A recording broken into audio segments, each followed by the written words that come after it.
In the wake of that assassination, we have seen far too many people on the left celebrating the assassination. We've seen Democrats, we've seen activists cheering it on. We've seen, tragically, teachers in high schools, teachers in elementary schools, university professors cheering on the murder of Charlie Kirk. You and I both knew Charlie well. He was a good friend. He was an extraordinary man.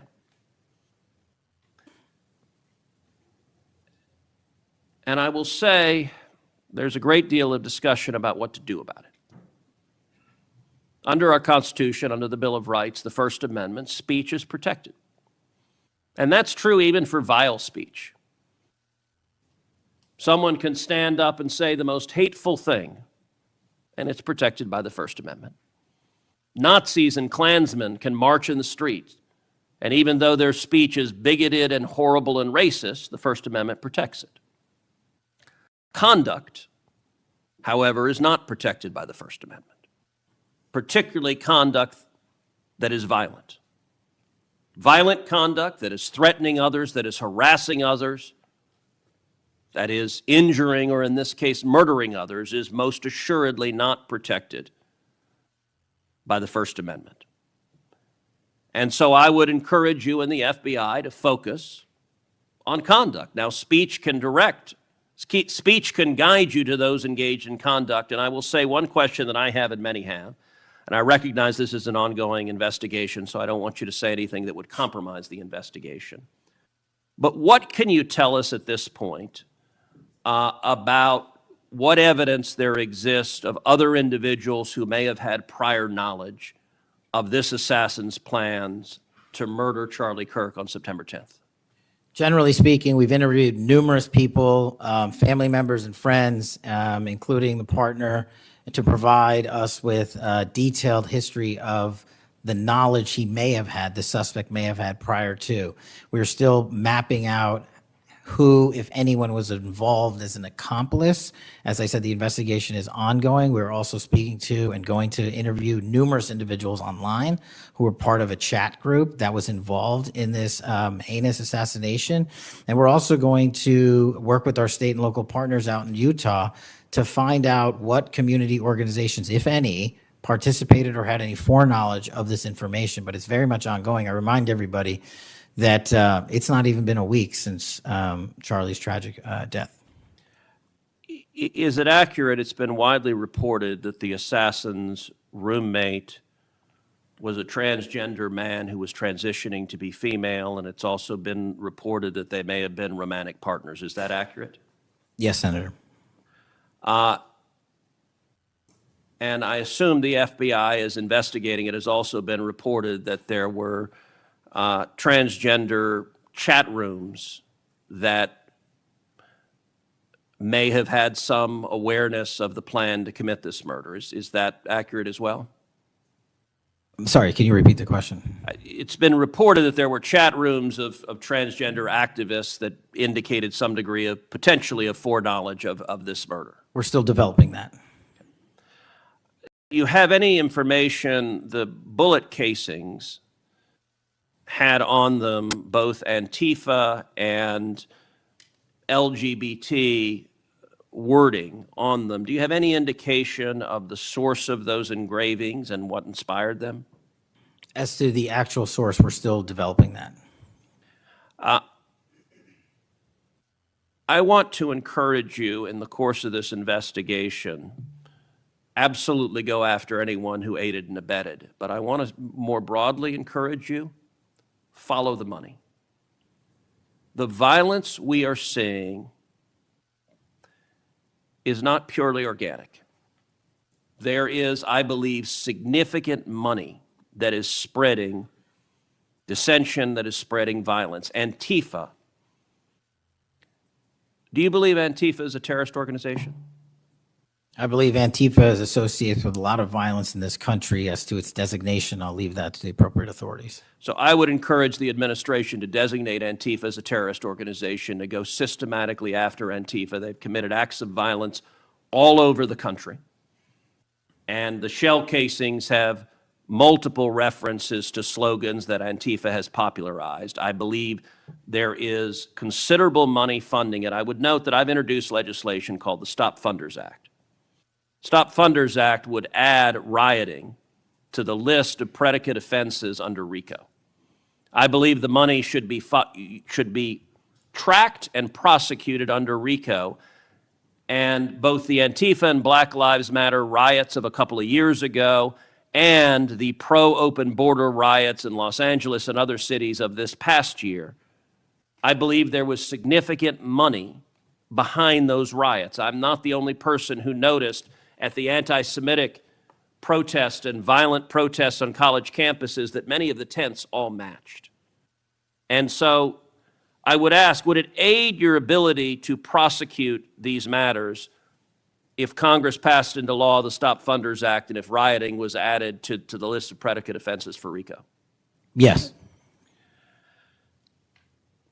Talk to me about the efforts of the FBI to go after the funders of the anti-Semitic protests on college campuses, the pro-open border protests in cities, and potential LGBT violence. Talk to me about the efforts to go after the money of those who are funding and promoting violence. As I've always said, Senator, money doesn't lie, and we've been following the money. And so that's what we're doing, issuing lawful process to organizations involved with criminal activity, because the money's got to come from somewhere and it has to be funded somehow. So we have extensive investigations ongoing into numerous organizations that are related to violent criminal activity.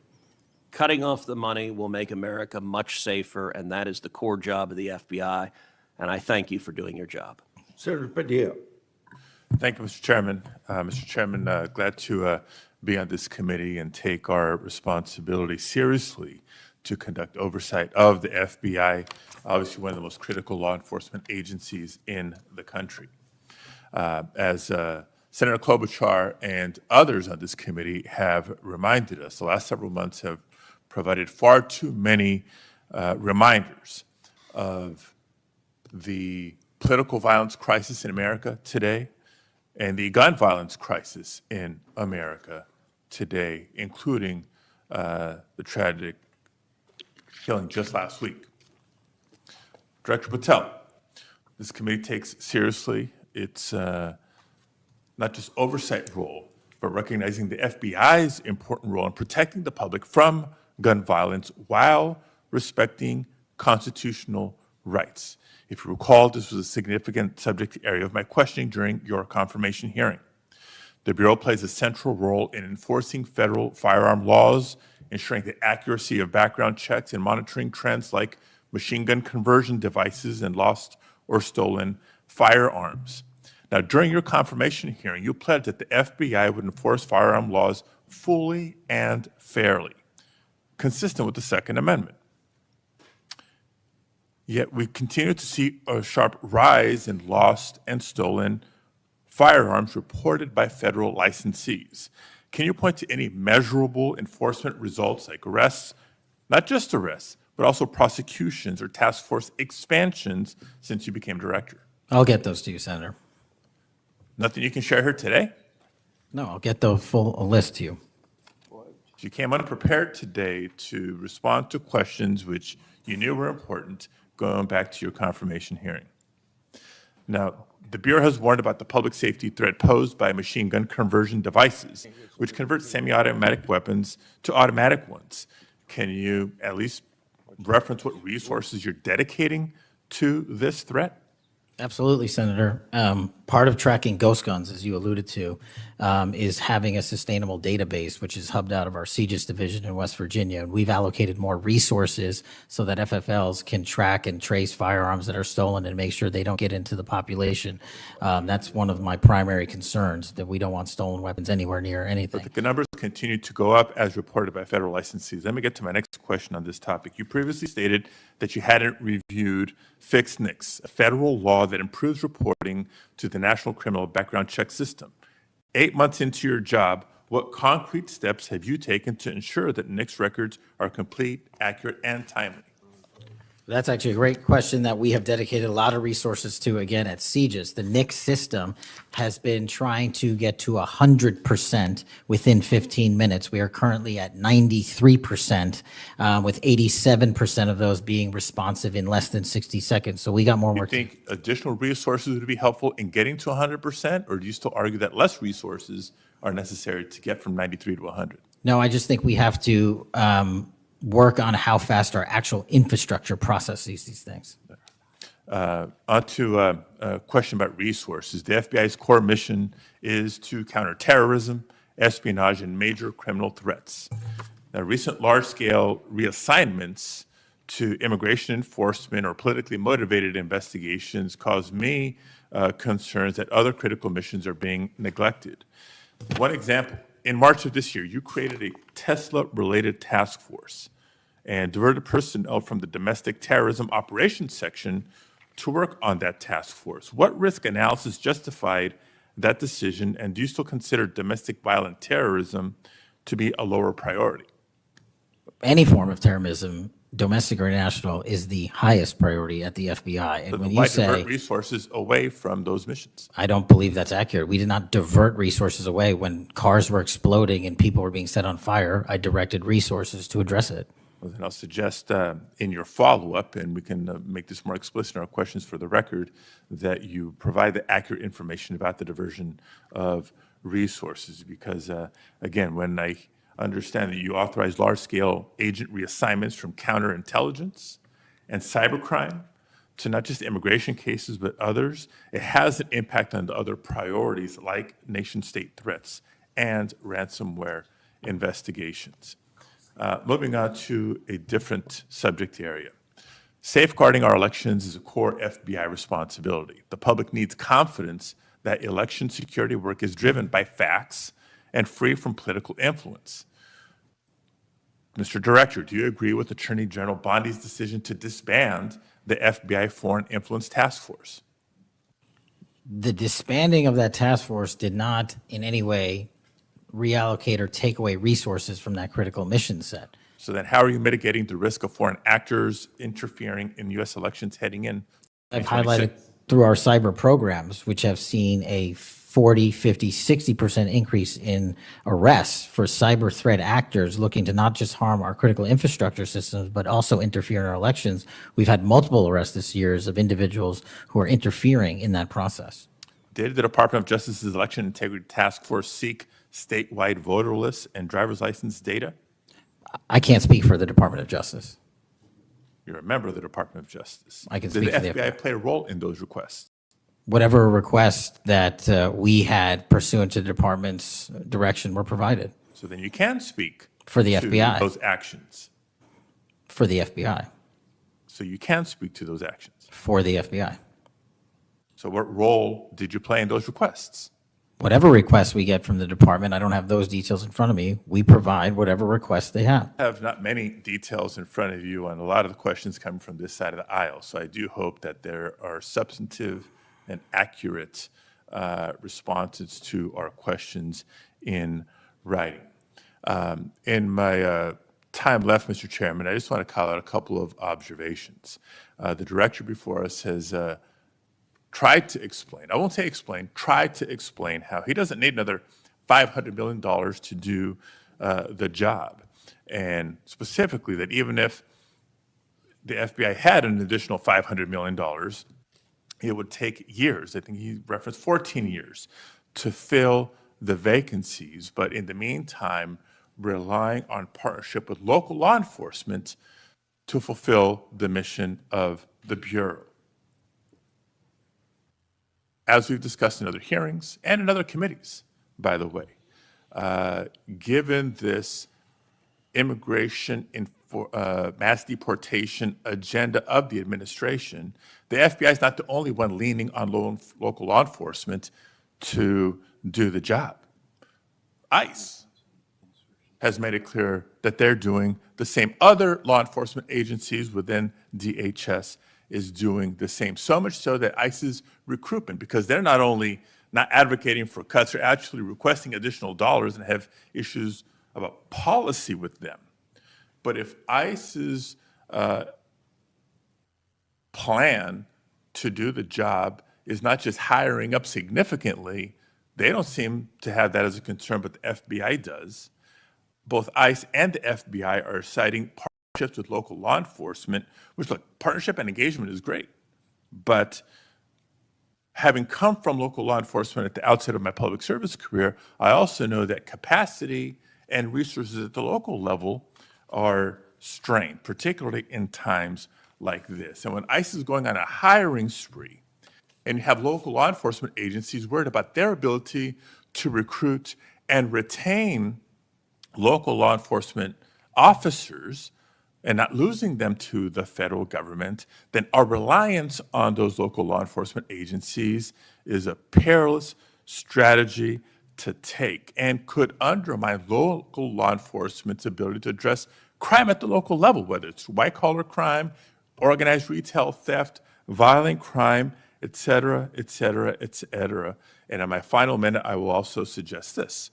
Director Patel has referenced earlier in the hearing that one of the most significant value addeds of partnering with local law enforcement is that they are the best intelligent source. Is that correct? For on the ground. Yet, when local law enforcement is put in a perilous position of being in a role with this mass deportation agenda, which is consistently overreached, has been found to violate the law and the Constitution, and has undermined public confidence in law enforcement, not just by immigrants, by the way, but especially immigrants. When immigrants are victims of crime and are afraid to come forward because they don't know what law enforcement is going to do with their information or not, when immigrants, legal or undocumented, are witnesses to crime and are afraid to come forward with that information because they don't know what's going to happen with their information or not, that undermines the credibility of law enforcement with the community and undermines the intelligence, Director Patel, that you say are the best source of intelligence when it comes to law enforcement. So it's shaky, it's worrisome, and in my opinion, overall, you are failing to live up to the role and responsibility that you have been confirmed to, and I associate with myself with everything Senator Booker said earlier. Thank you, Mr. Chairman. Okay, before we go to Senator Blackburn, without objection, I want to introduce into the record a recently declassified document thanks to Director Patel. The document is a Director Wray FBI analysis of Nellie Orr's false statements to the Congress. Orr never suffered consequences for advancing the phony Trump-Russia narrative and attempting to cover up her involvement in the hoax with false statements. Yet time and again, the American justice system has been weaponized against President Trump and his associates, such as Peter Navarro, with reckless abandon. The DOJ's inaction on Nellie Orr's criminal referral, despite the obvious incriminating evidence provided in the FBI's own analysis, undermines public trust in the rule of law thanks to Director Wray's utter failure. Senator Blackburn. Thank you, Mr. Chairman. And Director Patel, thank you ever so much for being with us today. And I want to thank you for your commitment to fight violent crime in Memphis. And when you first came to meet with me before your hearing here, I gave you the stats on Memphis, Tennessee, and their crime rates. And then you committed then and again at your confirmation to help us. You have been true to your word, and we are very, very grateful. Operation Viper has been such a success. The 500 arrests are important. These are gang members and gang leaders out of Memphis, Tennessee. There are over 100 gangs in Memphis. So the impact of these arrests, the impact of 100 indictments of these gang members. And now we have a U.S. Attorney's Office that will actually prosecute violent crimes and actually take up and prosecute federal gun crimes. This is helping to make Memphis safe again. And yesterday at the White House, to have the president announce the second phase of this with bringing in the Guard, and we've got ATF and DEA and the U.S. Marshals and Homeland Security, and the work that you and General Bondi and the president have done is so appreciated by the people of Memphis, Shelby County, West Tennessee, and I am ever so grateful for the work you've done. You know, one of the things as we talk about Memphis and what a vibrant and wonderful historic city it is, it's important to realize Memphis is one of the logistics hubs in our country. You have I-40, which goes East Coast to West Coast.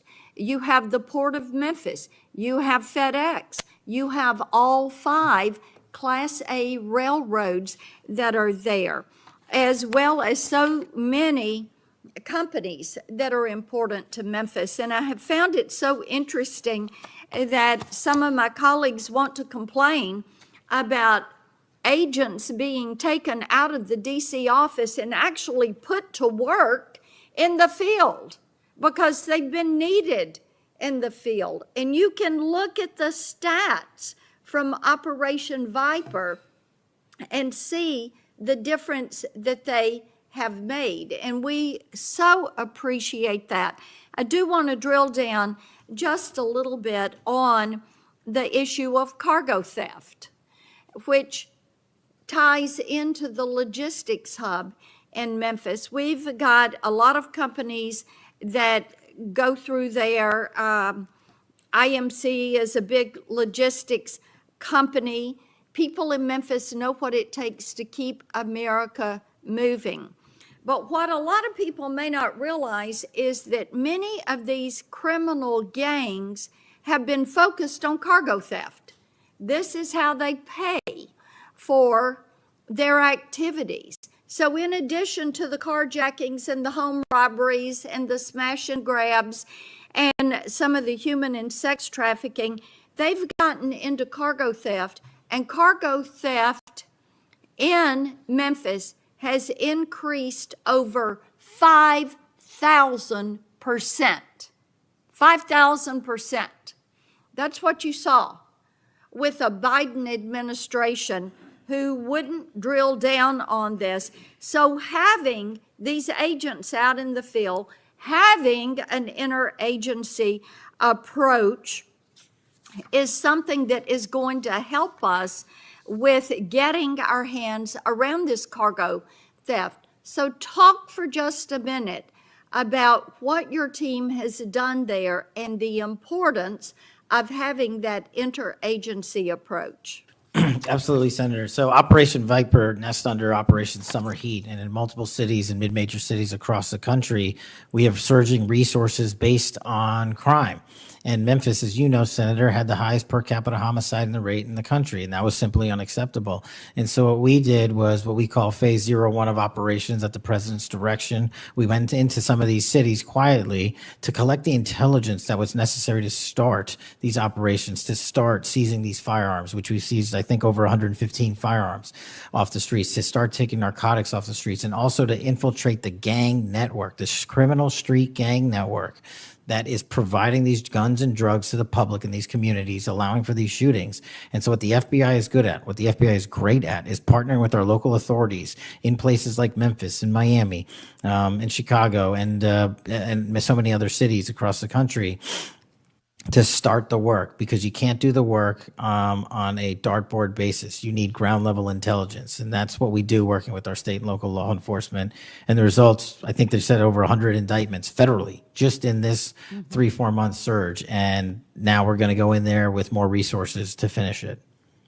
And we are grateful for that. And I think it's so important for my colleagues, what we have seen in Memphis. You mentioned something very important. Your agents go in and they go in quietly. There was There was no press conference. There was no fanfare. You went in there to work. And very importantly, you gathered the intel. Who are these gang leaders? Where are they? Figuring out who was doing what, and then setting up the process to apprehend these individuals. And it requires infiltrating those networks and having that data to work from so that you are working in partnership. And as I have talked with elected leaders in Shelby County and Memphis, as we have talked with those in law enforcement, they have been so grateful to have this support and this additional education that comes, because local police are learning from your agents when they are learning how to track these gangs and infiltrate these networks. We know that phase 2 of this operation is going to kick off. The Guard is going to be there to support the Memphis Police Department to help them kind of catch up, because they still have a lot of people on their board. They know who they are, where they are, what they're doing. They want to apprehend them and bring them forward. So talk a little bit about how phase 2 is going to continue to work to support the law enforcement efforts in Memphis. Well, it's just like what happened here in Washington, D.C. It takes a whole of government interagency approach where we're working with the Attorney General, the DEA, the ATF, the U.S. Marshals, Department of Homeland Security, because each one of those agencies has specialized capabilities. And when we surge together to work off of the ground level intelligence was collected, you see what happened in Washington, D.C. here. And that's the next phase of it, because you are able to utilize the National Guard to set up border perimeter operations. So when you go into an area, you have the secure workspace to get in there and stay in there. The key here, Senator, is sustained criminal investigations and sustained prosecutions that clear Memphis, like we did Washington, permanently, and leave behind a blueprint for what local law enforcement can do with our federal partners to sustain that. We don't want to go backwards, and that's critical, but we're in the next step. Sustaining it will be the last one. Well, and we certainly appreciate that. I do want to touch on Operation Restore Justice. And Senator Britt mentioned some of this very briefly, and I know that you and A.G. Bondi have done a tremendous amount of work in protecting children. I appreciate that. And we passed my Report Act last year, and President Biden signed it, and this does require social media to report to NCMEC so that we can have these perpetrators followed up with and apprehended. That's a good start. We're still trying to get the Kids Online Safety Act passed. That has been a bipartisan effort. We have looked with disdain at what has happened with Discord and Charlie Kirk's alleged killer. Talk for a moment about what else Congress ought to do in order to give you all the toolbox you need to apprehend these predators and pedophiles. Well, I think we need to go after the monetary backbone of this infrastructure, like we discussed earlier. I think we also need to make parents across the country aware of how invasive some of these social media sites are and how much criminal enterprise is going on and how easily these kids can be sucked into it. And also, the only way, in my opinion, to do that, is as Senator Klobuchar and I believe Senator Graham had stated, was, we need to work on Section 230. It's been too long since we've addressed it. Nobody's being held accountable. They're making money, and our youth is dying. And Yes. that's just unacceptable. Well, we have that reform bill. Thank you, Mr. Chairman. Thank you. Senator Welch.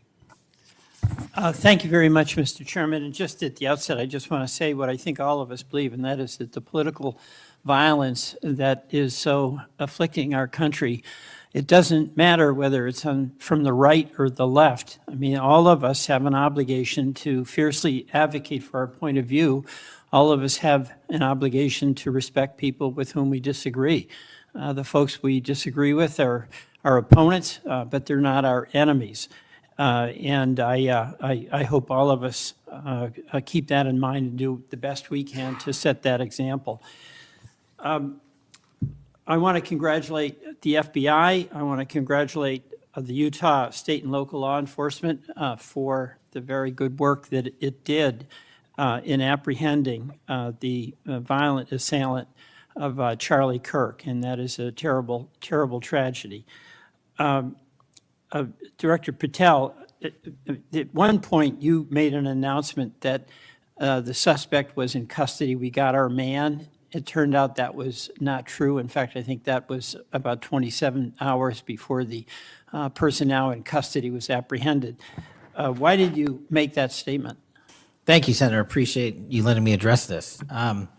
What the FBI does is not just locate and find suspects, but we also participate in eliminating subjects. And what we had at the time was a subject in custody in relation to this investigation. So in my commitment to work with the public to help identify subjects and suspects, I put that information out. And then when we interviewed him, I put out the results of that.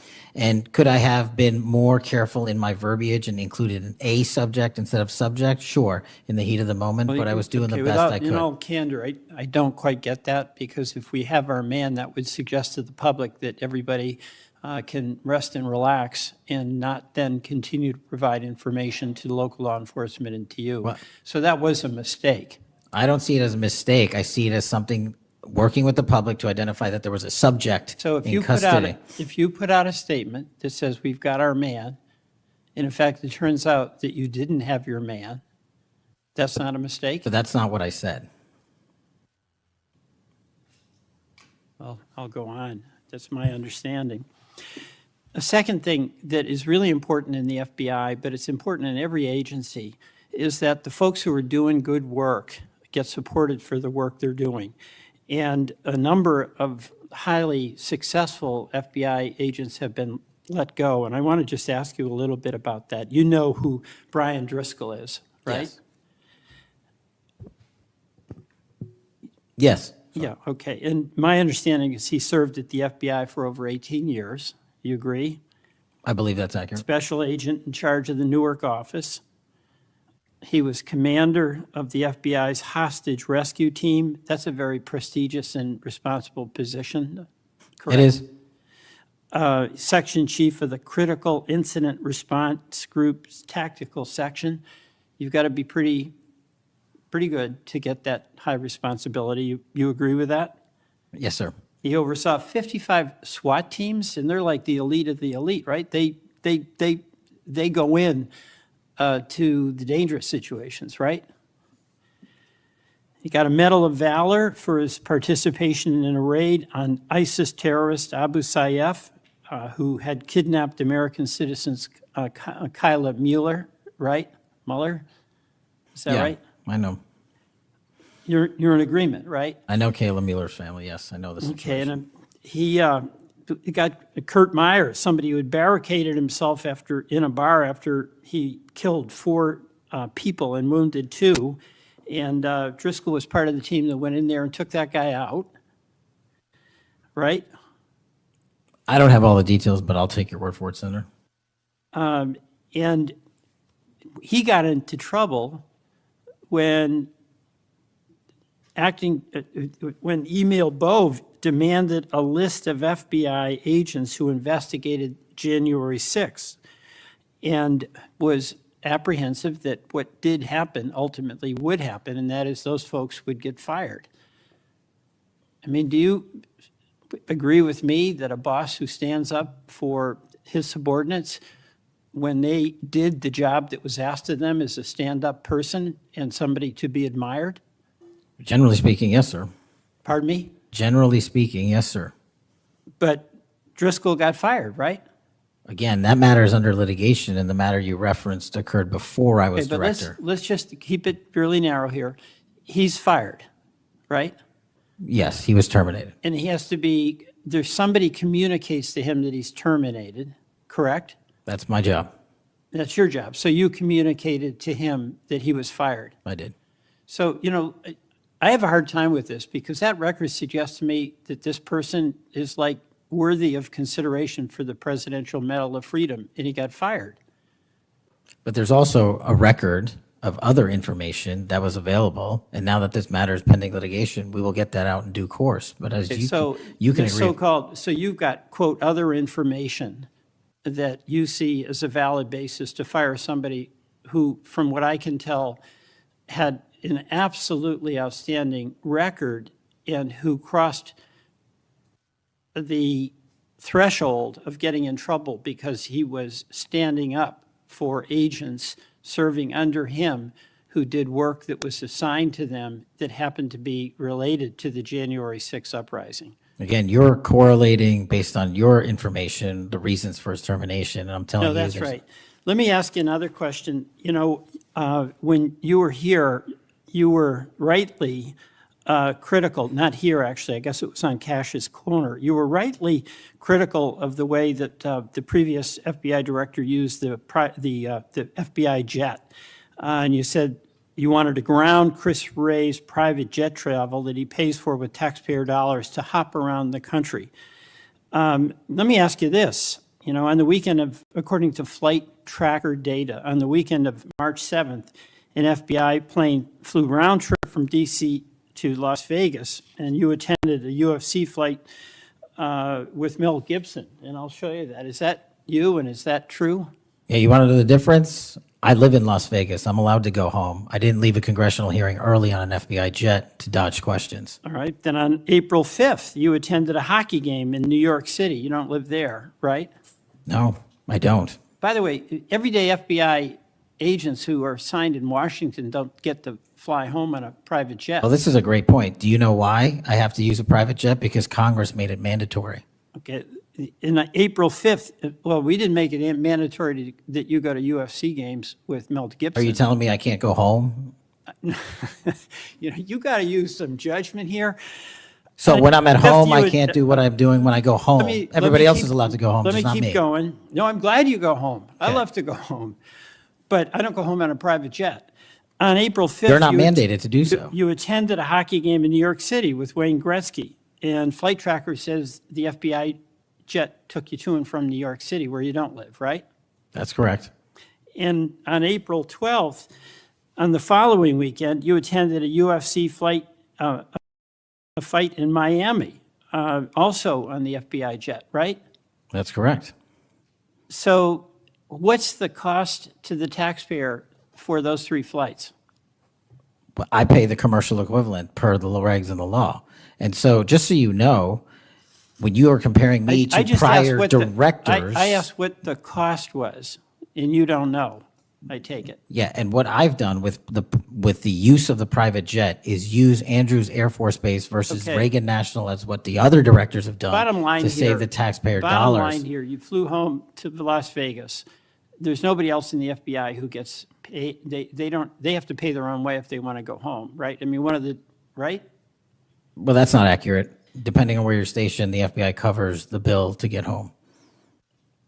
So are you telling me that FBI agents who are assigned in Washington, but who may live in Charlotte, they get paid by the FBI to go Sometimes home? they do, yes. All right. Another thing I want to say is this. You know, our local law enforcement has been stiffed. About $500 million in cop grants have been taken out of the budget. Those really help us in Burlington. They help us in Rutland. They really are important. And why in the world would we be cutting those cop grants when we need that local law enforcement, in part to partner with you? Well, I Do think you you're speaking. support that? I think you're speaking to the Department of Justice grants, which I don't adjudicate, but also Vermont, just like every other state, has received a plus-up of FBI personnel. Well, I'll tell you, that's not what we're seeing. The other thing, my understanding is that there's a requisition or an effort to get another plane for the FBI that would cost about $72 million.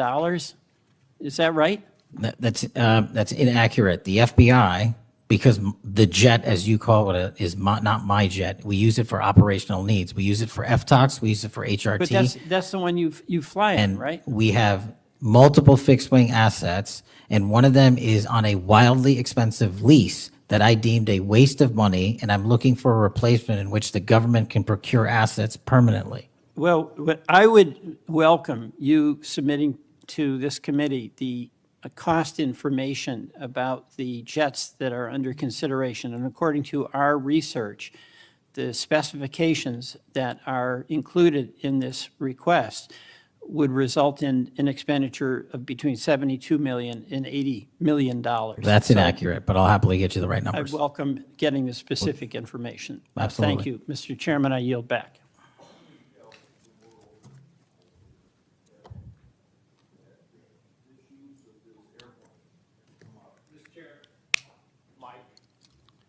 It's on, but I can get closer.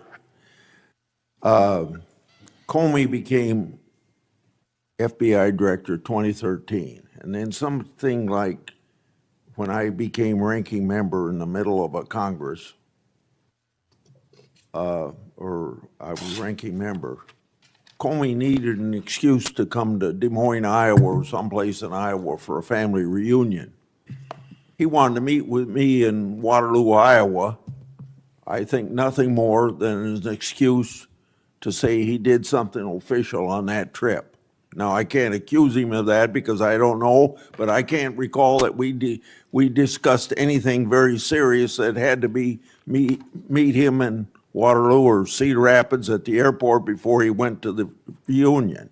And then 2 or 3 years ago, Ray was sitting where you were, and we had 2 Republicans wanted to have second round of questioning, and it would have taken about 10 minutes, and he refused to because he got on this airplane that you're talking about going to the Adirondacks.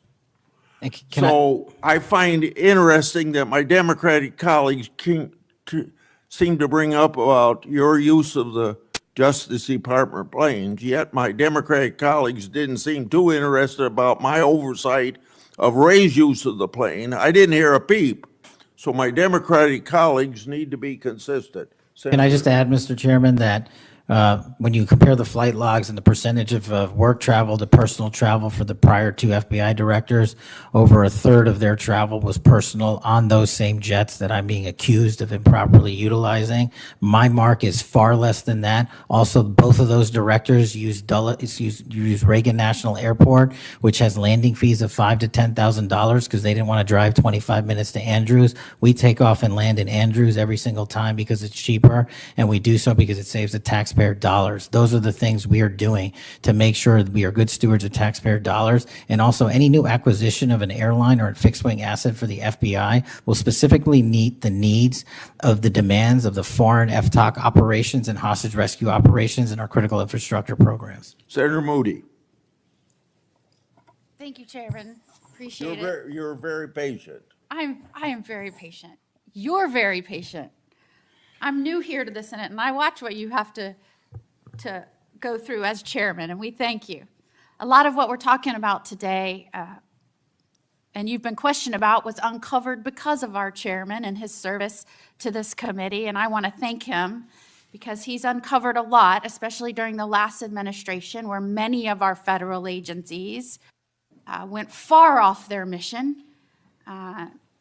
And I believe we wouldn't have as much information as we do if it wasn't for our esteemed chairman. So I wanted to publicly thank him.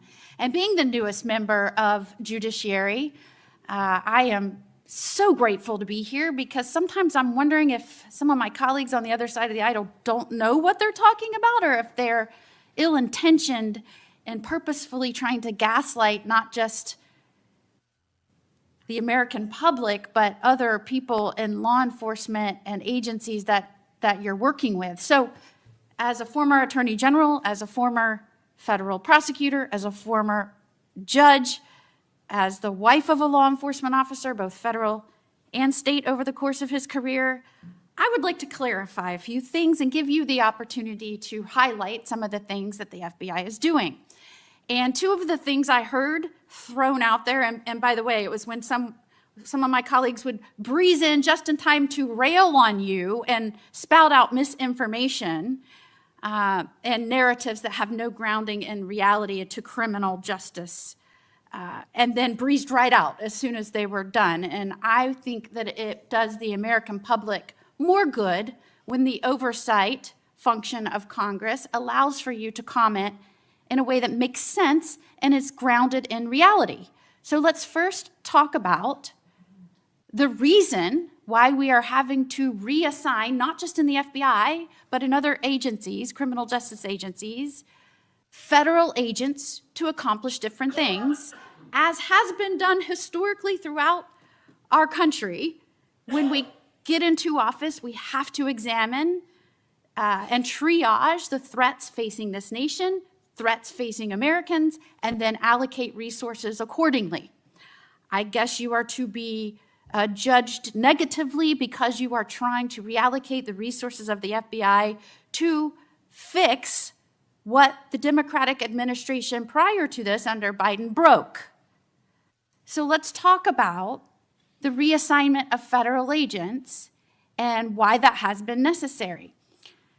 Would you say that the majority of assignments has been made because we are facing unprecedented levels of violence, both because of the unvetted surge of anywhere from 11 million to 20 million people across our border in the last 4 years, and because of the woke, weak, insane policies that have been pushed into states and cities around this nation by the left?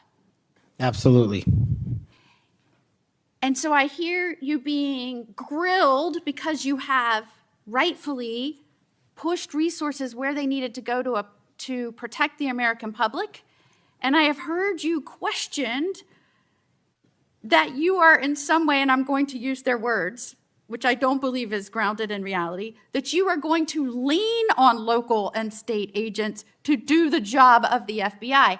Might it be recharacterized more accurately in that you are partnering with local and state agencies in these areas, especially where these policies that the Democrats support wholeheartedly, in fact, they frustrate our efforts to try and beef up our laws with good criminal justice policies at every turn, and then come in here and get on you for, by the way, you've been here 7 months, so I know that in the 7 months, you didn't break it, they broke it over the last 4 years. But it isn't more accurate to say that you are using the federal government and its agencies, or its agents and its resources to supplement and amplify law enforcement efforts in these areas, cities and states, where the Democrat policies broke them. It's been an integral part of my tenure to use local and state partnerships. I say it everywhere I go. We cannot do the work without partnering with state and local authorities in every single state and every single county in this country. And why we pushed out to the field is simple mathematics. While the FBI had a bloated bureaucracy in Washington, D.C., nearly 1/3 of the FBI's workforce lived and worked in the national capital region. 1/3 of the crime doesn't happen here. So I made the simple decision to move them out where the crime was happening in the field, to move out field agents, to move out intel analysts, to move out program managers. And by the way, that's what they all want to do, go out in the field and do the work. And no one's going to be punished for going out in the field and doing the work, and no one's going to be punished for wanting to stay at headquarters and help. But we needed a reallocation of assets, and that's what we did.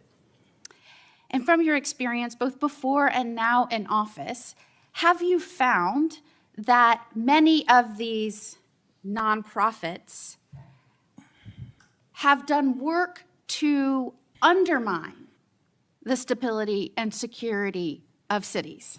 Those matters are very much ongoing, and hopefully we can report the results soon. And I don't mean just those that may have aided and abetted or supported criminal acts. Those absolutely should be investigated and pursued to the fullest extent of the law. And I hope that we follow the money trail, as some of my colleagues have suggested. I also want to get your opinion about the nonprofits that are working to get elected and then push criminal justice policies that have made our cities and states less safe. Specifically, I'm going to push out all of the things that they espouse make the cities stronger. No cash bail. Try not to charge crimes. Don't call people offenders or felons or rapists or drug traffickers.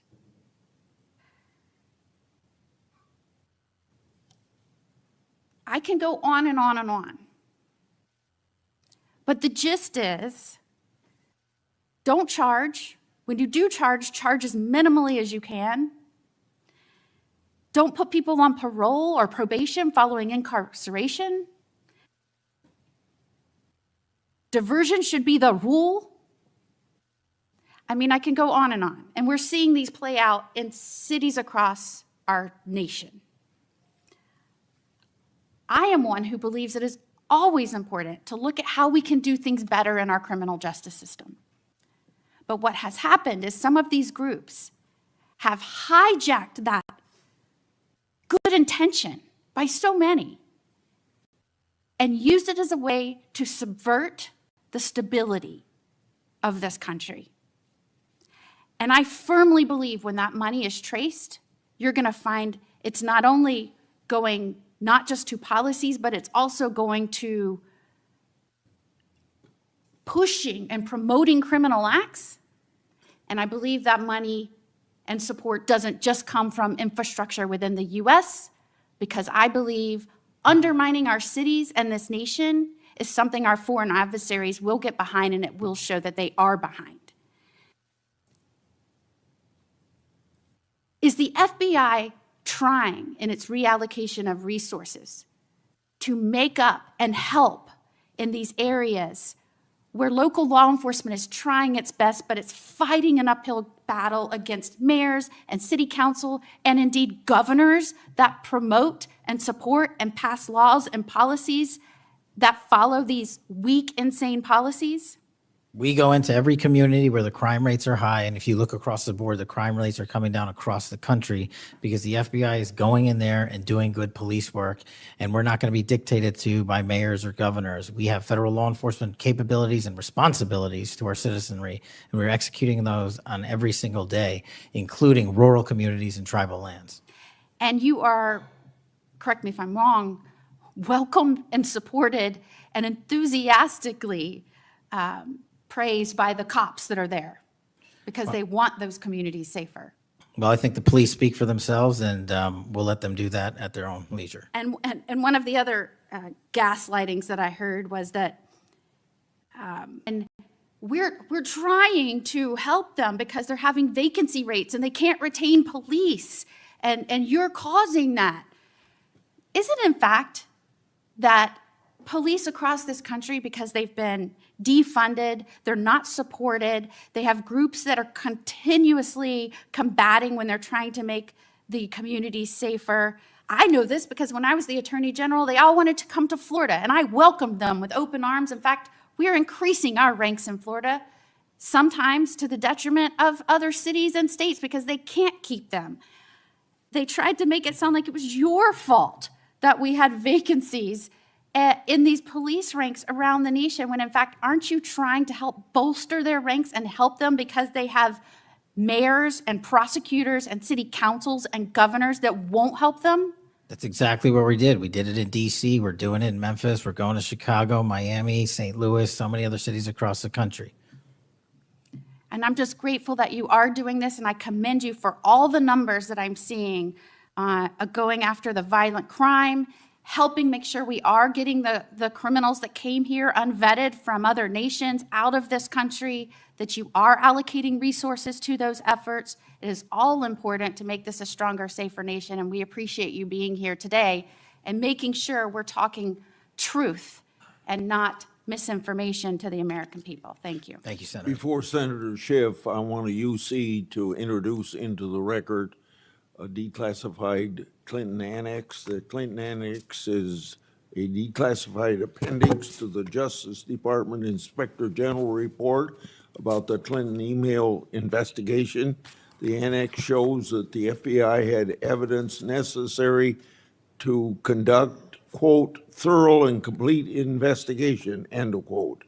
But the Comey FBI failed to review the evidence at the time. After nearly a decade in the shadows, this information has now come to light thanks to Dr. Patel, or Director Patel. Senator Schiff. Thank you, Mr. Chairman. Mr. Patel, during your confirmation hearing, you made several important commitments For instance, you told Senator Coons, there will be no politicization at the FBI. There'll be no retributive actions taken by any FBI should I be confirmed as FBI director. So let me ask you very specifically, did you ever take any action to terminate or discipline an FBI agent or employee in whole or in part as retribution for being part of an investigation of Donald Trump or January 6th? No. You also committed, you assured Senator Blumenthal, all FBI employees will be protected against political retribution. So you're testifying today that you played no role in the firing of even a single FBI agent for political retribution. None for political retribution. And if any FBI agent said you did, they would be lying. Is that your testimony?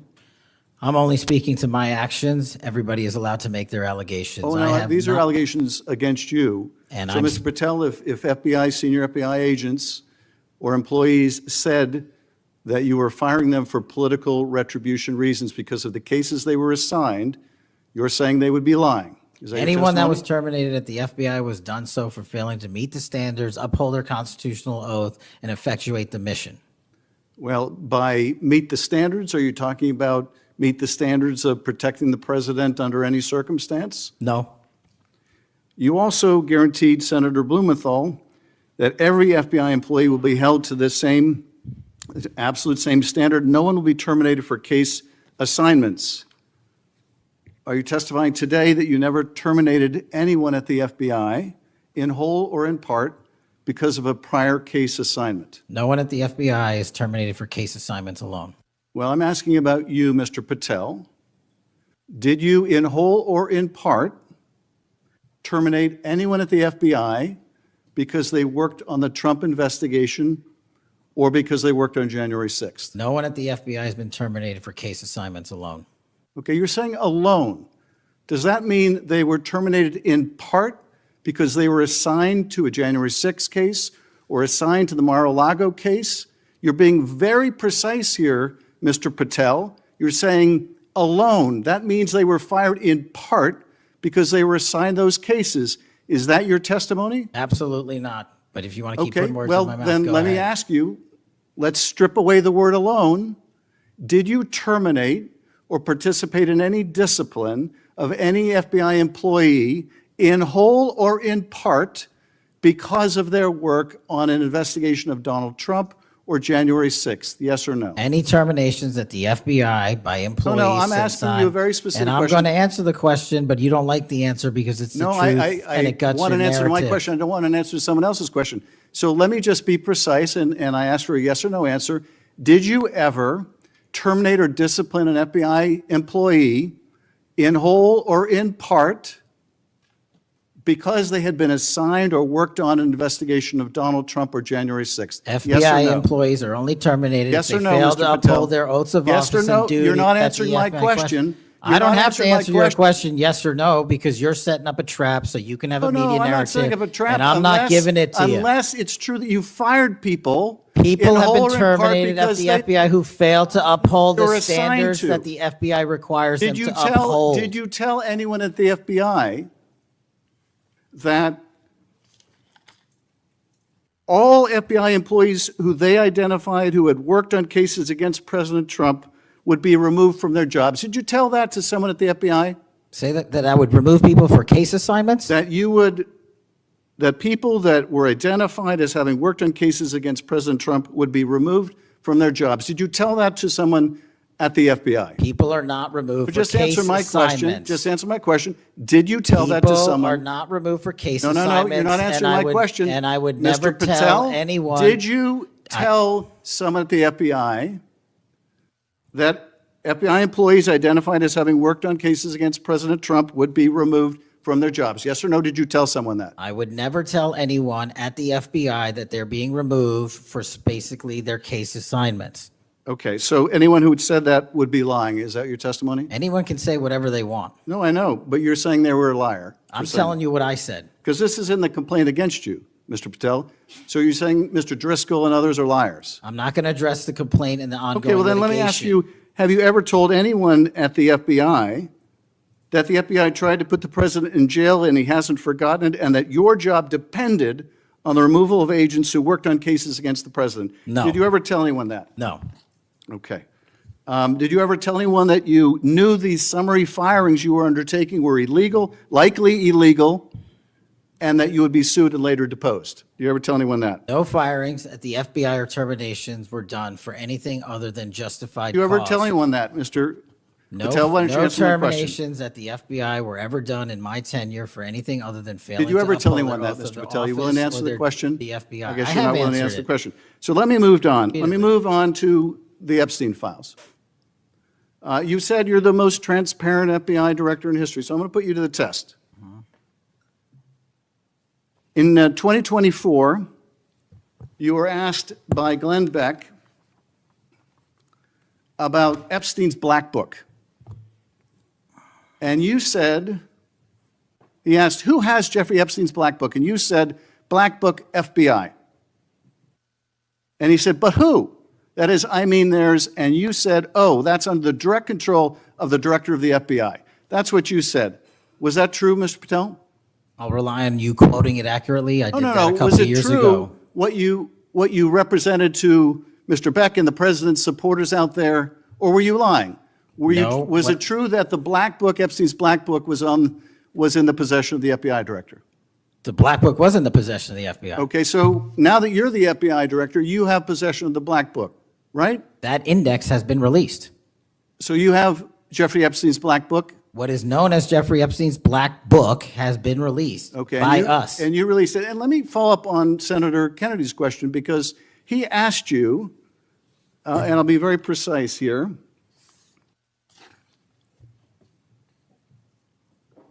You've seen most of the files. Who, if anyone, did Epstein traffic these young women to besides himself? And you said, himself. There's no credible information, none. If there were, I would bring the case yesterday that he trafficked to other individuals. And Kennedy, the information we have, again, is limited. And Senator Kennedy said, the answer is no one. And you said, for the information we have.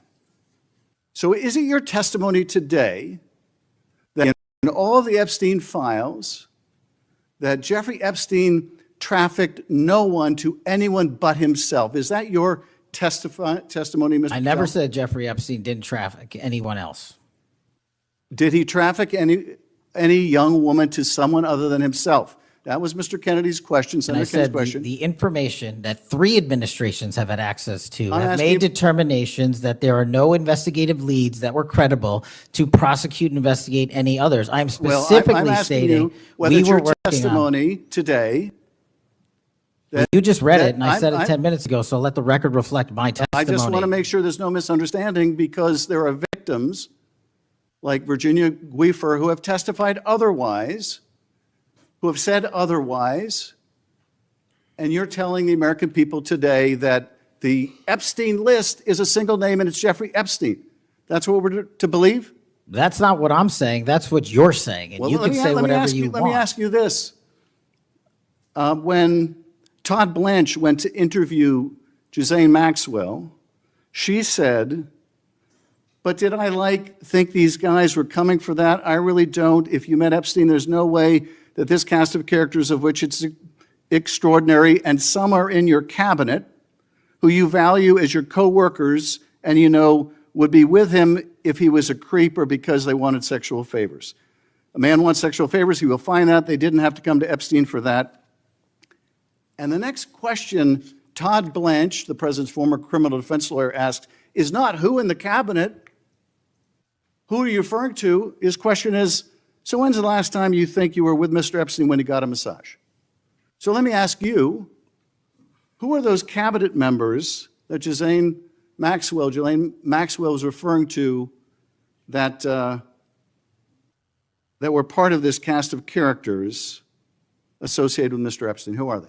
The Deputy Attorney General took the aggressive step that no one else did and interviewed Miss Maxwell for I'm asking 2 you, days, who are and we released who are the the cabinet entirety members? of that Who are the cabinet transcript. members? I do not have that transcript in front of me. You're picking it piecemeal. The American public can read the entirety of Let me ask that. you one last question, because you clearly won't tell us the cabinet members associated with Mr. Epstein. Let me ask you one last question.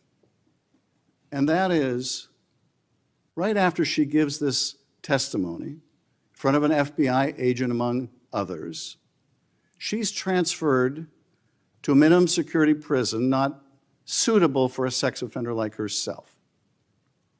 Who made that decision and why? The Bureau of Prisons. The Bureau of Decisions made it in Prisons. the Bureau of Prisons decided on their own, without any consultation with Blanche or anyone else, that they were going to suddenly, after this interview, completely unrelated to this interview, completely unrelated to anything she said, move her to a prison not suitable for a sex offender. You want the American people to believe that? Do you think they're stupid? No, I think the American people believe the truth, that I'm not in the weeds on the everyday movements of you're not in inmates. the weeds? What I am The doing is most- protecting the this most- country, the providing most historic significant reform, witness, and the most combating the significant witness, weaponization of the intelligence Epstein by the files likes of you. cover-up And we have gets countlessly proven you to from be a your liar in administration, Russiagate, in and you January call that 6th. being You are in the the biggest weeds? fraud to ever sit in the This United States stinks to Senate. high You are a heaven. disgrace to this This stinks to high institution heaven. and an utter coward. I'm not surprised. I'm not I'm surprised not that you continue to surprised lie that the- from the- your that perch the- and put on a show two of you so you can go have raise you- money well, for your and for good charade. reason. You are a political buffoon at best. Well, you can take an internet troll. Take and it make- to the you can take bank an that the internet- FBI is you protecting can this make an country internet troll, and the state and the FBI citizens of the director California. will We are always bringing be nothing more historic than an reform. internet Point of troll. order. But all you care about is a child sex predator that was prosecuted by a prior administration, and the Obama Justice Department and the Biden Justice Department did squat. And what did President Trump do? Bring new charges courageously. And what have we done? Chairman, You said take I'm the control most of this transparent situation. FBI director in history. Take control of this 33,000 pages of information to you. I challenge you to say anything credibly to the truth. Go ahead and run to the cameras where you want to go now. Both of you be quiet. Before I go to Senator Tillis, without objection, want to introduce into the record the Durham Annex. The Durham Annex is a declassified appendix to John Durham's report about Crossfire Hurricane. The Durham Annex contains information exposing a reported Clinton campaign plan to falsely tie President Trump to Russia. For years, I've fought to assemble and publicize all the facts heretofore unknown surrounding Durham's investigation, Crossfire Hurricane, and related matters. The Durham Annex was declassified large part because of Director Patel. Senator Tillis. Thank you, Mr. Chairman, and Director Patel, thank you for being here. I've actually admired the way you've tried to keep your composure over the course of this. Kind of reminds me of an old Far Side comic that said the floggings will continue until morale improves. The last one I just coach you on, don't take the bait, because they're going to use that discussion between you and Senator Schiff, as you've suggested before, to raise money. Just sit down in the quiet confidence that you're doing a good job. Real quick, in less than 30 seconds, give me your resume again on why you're qualified for this position. Thank you, Senator. I served as a public defender and national security prosecutor. I tried over 60 criminal trials to verdict in state and federal court. I served as the lead investigator in the House Intelligence Committee and the counterterrorism expert there, unfolding the Russiagate investigation. I served as the head of counterterrorism for a presidential White House. I served as the deputy director of national intelligence at the Office of Director of National Intelligence, overseeing our 17 intelligence agencies. I served as a chief of staff to the Department of Defense and the Secretary of Defense, overseeing a $2 trillion financial equity flow, and also defending the homeland and providing for our no-fail mission. We could drill down in details because I've studied that record, and I think you should be very proud of it. I just did that for the benefit of the liberal media that just keep referring to you as a podcaster, I think, and I appreciate you giving me that resume. It's a good body of work. It's why I supported your nomination so strongly when you were before this committee. Really quickly, too, on the events of last week and the sad death and assassination of Mr. Kirk, I seem to recall that Mr. Zinn, I think, was the first person of interest. He was reported to be saying, I shot him, now shoot me, or something to that effect. Would that have more or less, and your job is to calm the tensions, right? There were people running all over the building, people afraid over there. Could it be that because you were in possession of some of that information that maybe you did just characterize as getting our man, that maybe that's what led up to it, if those facts are correct? What led me to that is to the eliminate subjects, but also we were in a period with inside of 24 hours where we didn't know who the shooter was. Well, that's why I asked, because people are forgetting that this man was reported to have been saying, I shot him, now shoot me. They're also forgetting that he brought in an attorney and said that he'd fabricated the claim to draw attention away from the actual shooter. And he went on to get multiple charges for possessing child pornography and sexual abuse material on his phone. So I'm just saying that it just seems to me that in the moment, maybe you should have used different words, but I can't imagine that the amount of time that we've spent on that subject in the hearing today. But I think it's because they're really worried that they're another punchline to an old joke. Your work, it's working in practice, but it's not working in their theory. They haven't heard you, so it's working in practice, but not in theory. They haven't heard you say multiple times that you've plussed up FBI resources in every state. They haven't heard you when you've talked about year-over-year comparisons for results. I don't care how many people you have at HQ, as long as you keep producing those results and they're good. They need to be sustained. Now, I am a little bit concerned about the deployment of National Guard troops to dangerous cities, but you keep on mentioning something I'm going to go back to in terms of joint task forces. You also did a great job of explaining why you think you should save money and go out and fly out of an airport versus an easy trip across the Potomac to National. I love all of those responses. I'm not going to repeat them here. But I'm worried that if we move in too quickly, let's say to Memphis, I should back up and say I was Speaker of the House in North Carolina.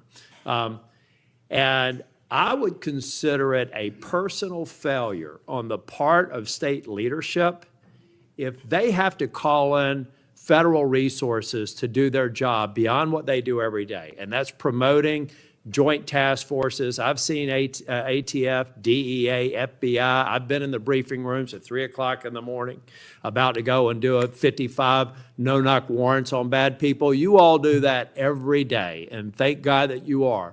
It looks like we should plus it up in a few cities. I'd rather use the money to deploy National Guard to just continue to leverage what you're already doing well. And I compliment you because I've got to believe it's a lot of these joint task forces that have increased the apprehension and charging rates. So thank you for that. But do you agree that at the end of the day, if we're going to have a sustained impact on crime, whether it's Memphis or any other city, that we've really got to enable, empower, and continue to support the men and women on the ground there every single day? 100%. Thank you. I think that your cost-benefit mind needs to go into, if I'm about to deploy this many National Guardsmen to a city, what does that cost? And what would that look like if we were plowing that cost of deployment into ongoing, I believe, joint task force, which are working very well. They're working well in North Carolina. So I'd like you to look at it. Now I'm going to move on.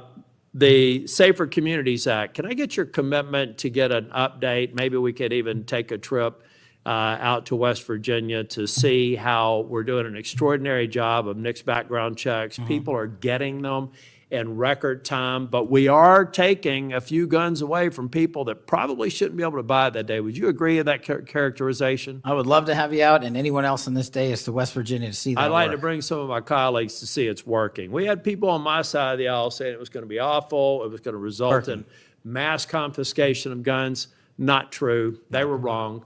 This bill's making a difference. I also want to talk about the behavioral health and other components in granting. I know in North Carolina things are going well. I want to make sure that that flow is going out there because the tragic events in North Carolina and Charlotte, the stabbing, I spoke with one of the family members yesterday, I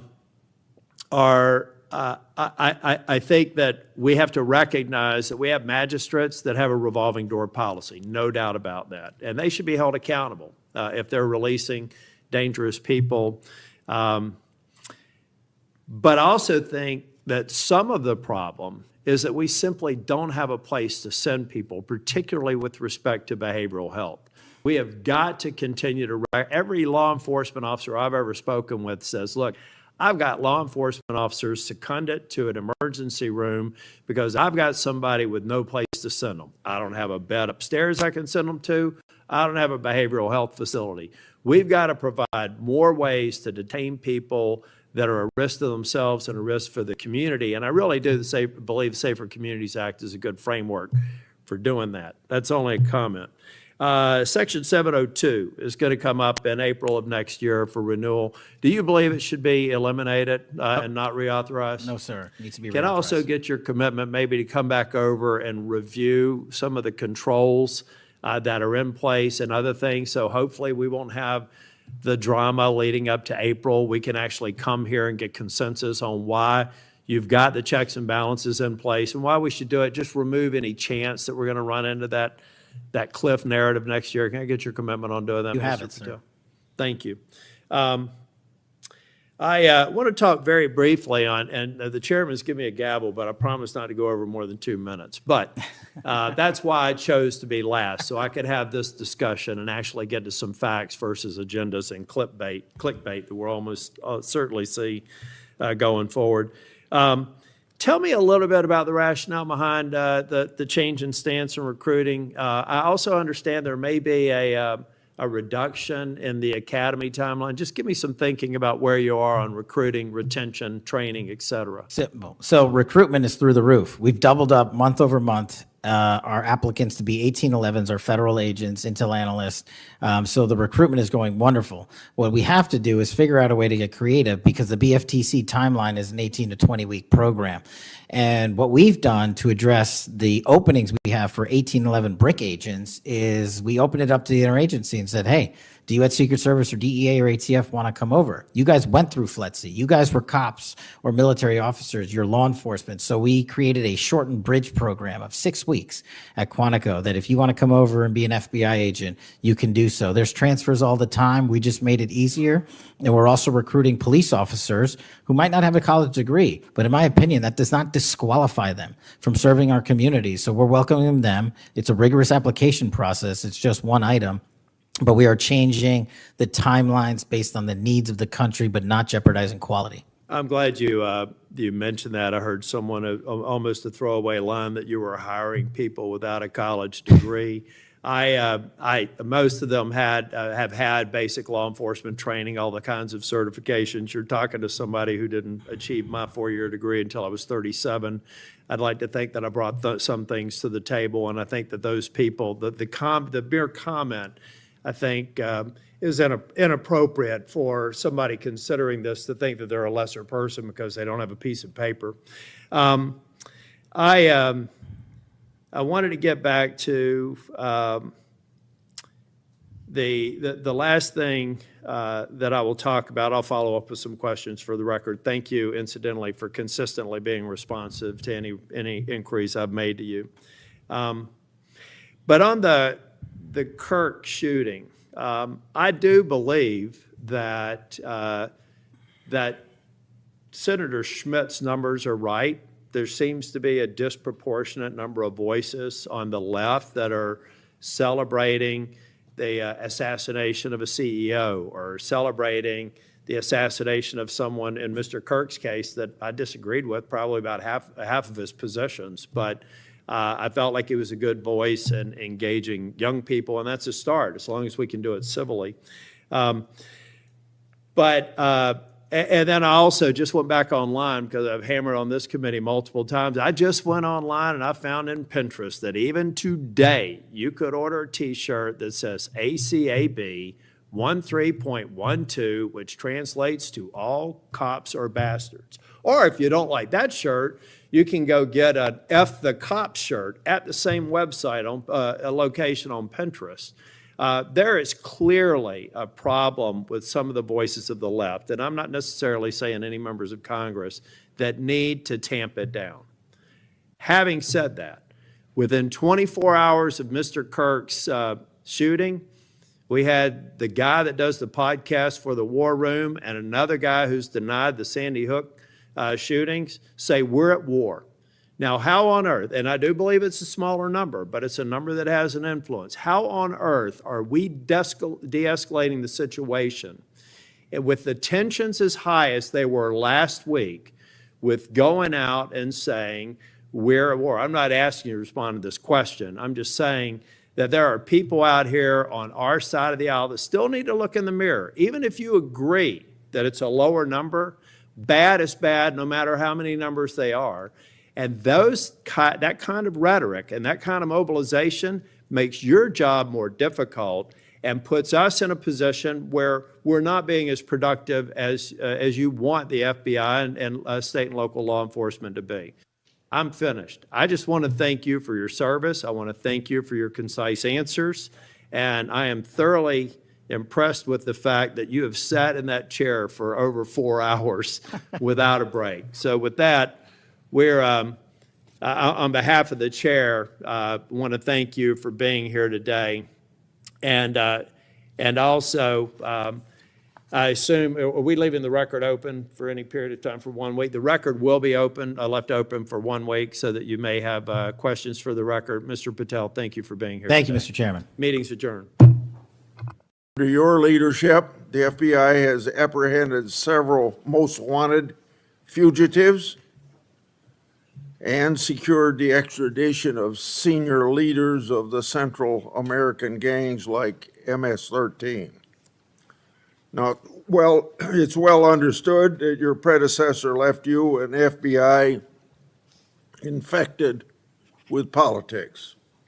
I'm going to provide examples of that today, including making public new whistleblower records.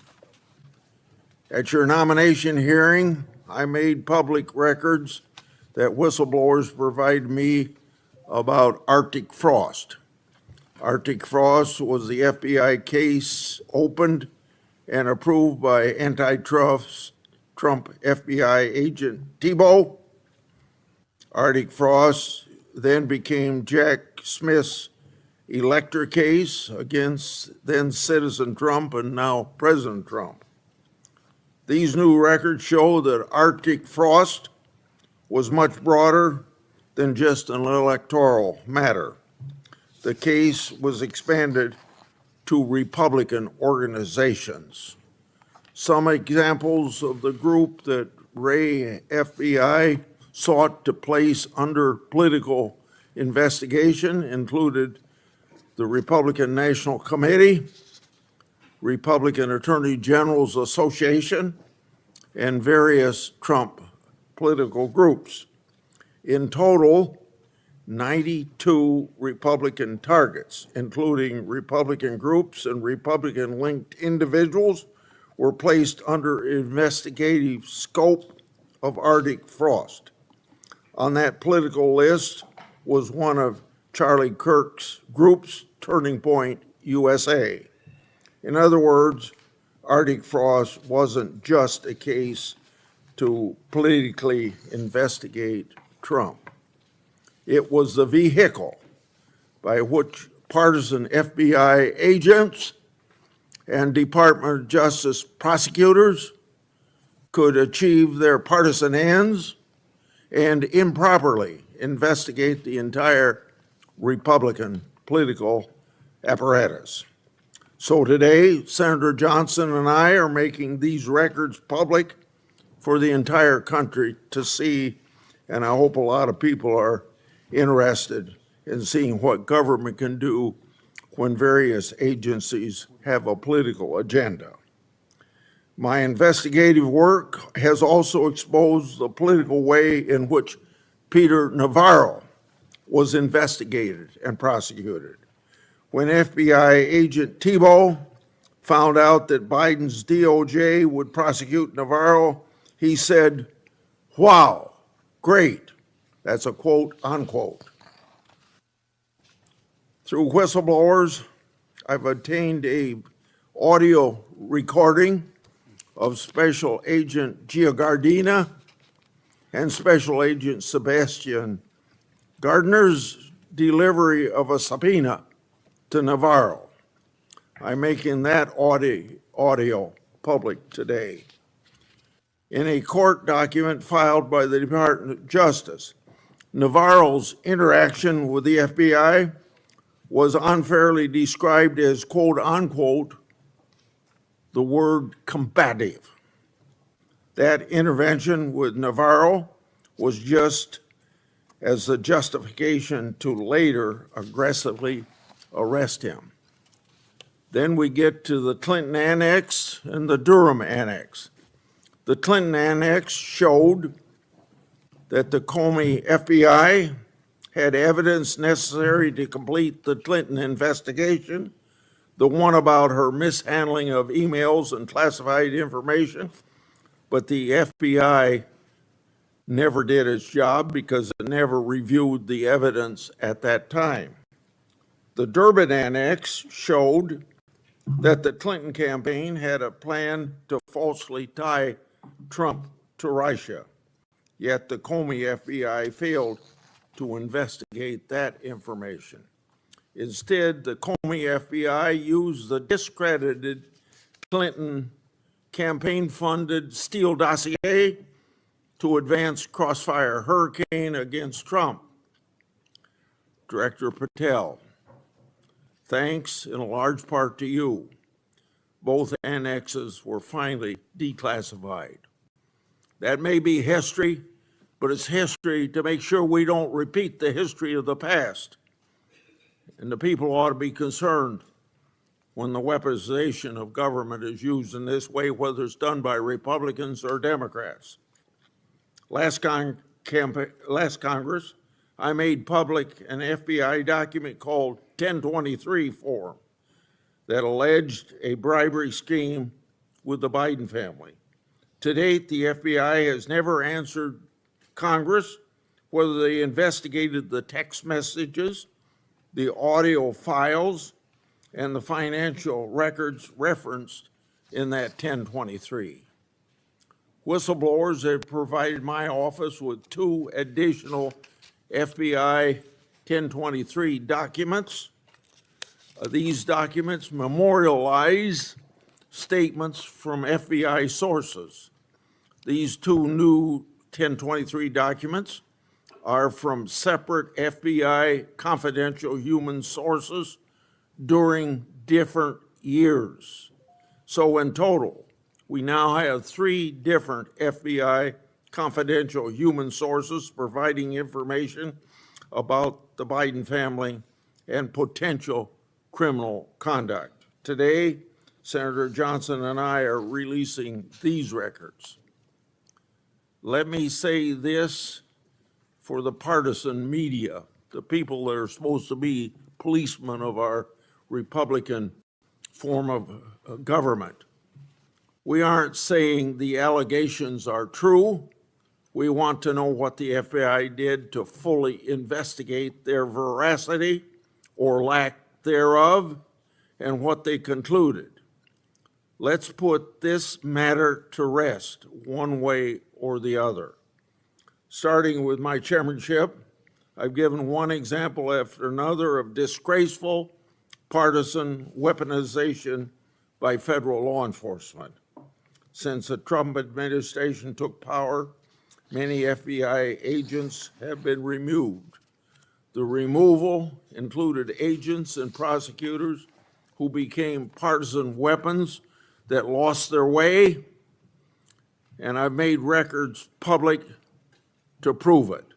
And many of my whistleblowers were aggressively retaliated against by some FBI agents who were subsequently fired.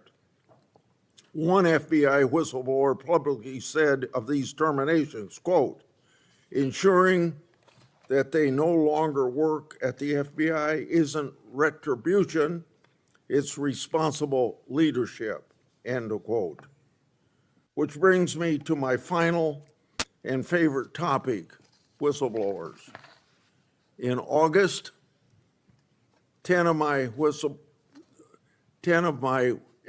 whistleblowers secured compensation agreement because of your leadership, Director Patel.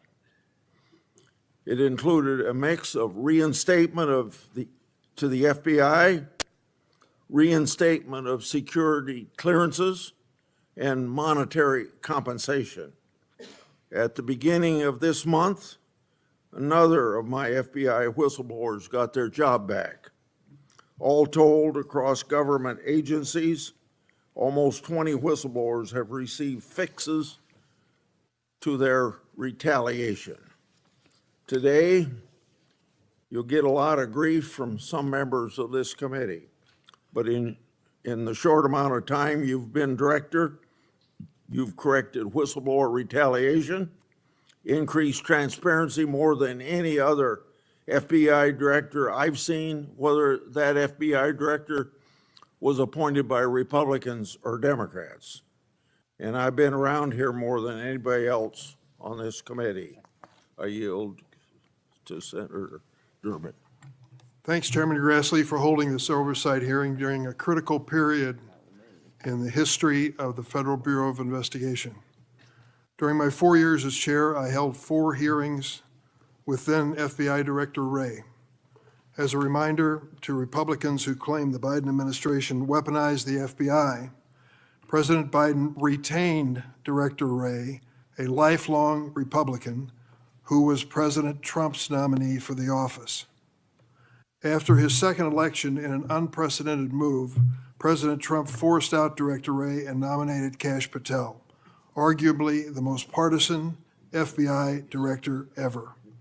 Director Patel came to the FBI with a political mission, and he spelled it out in writing in detail.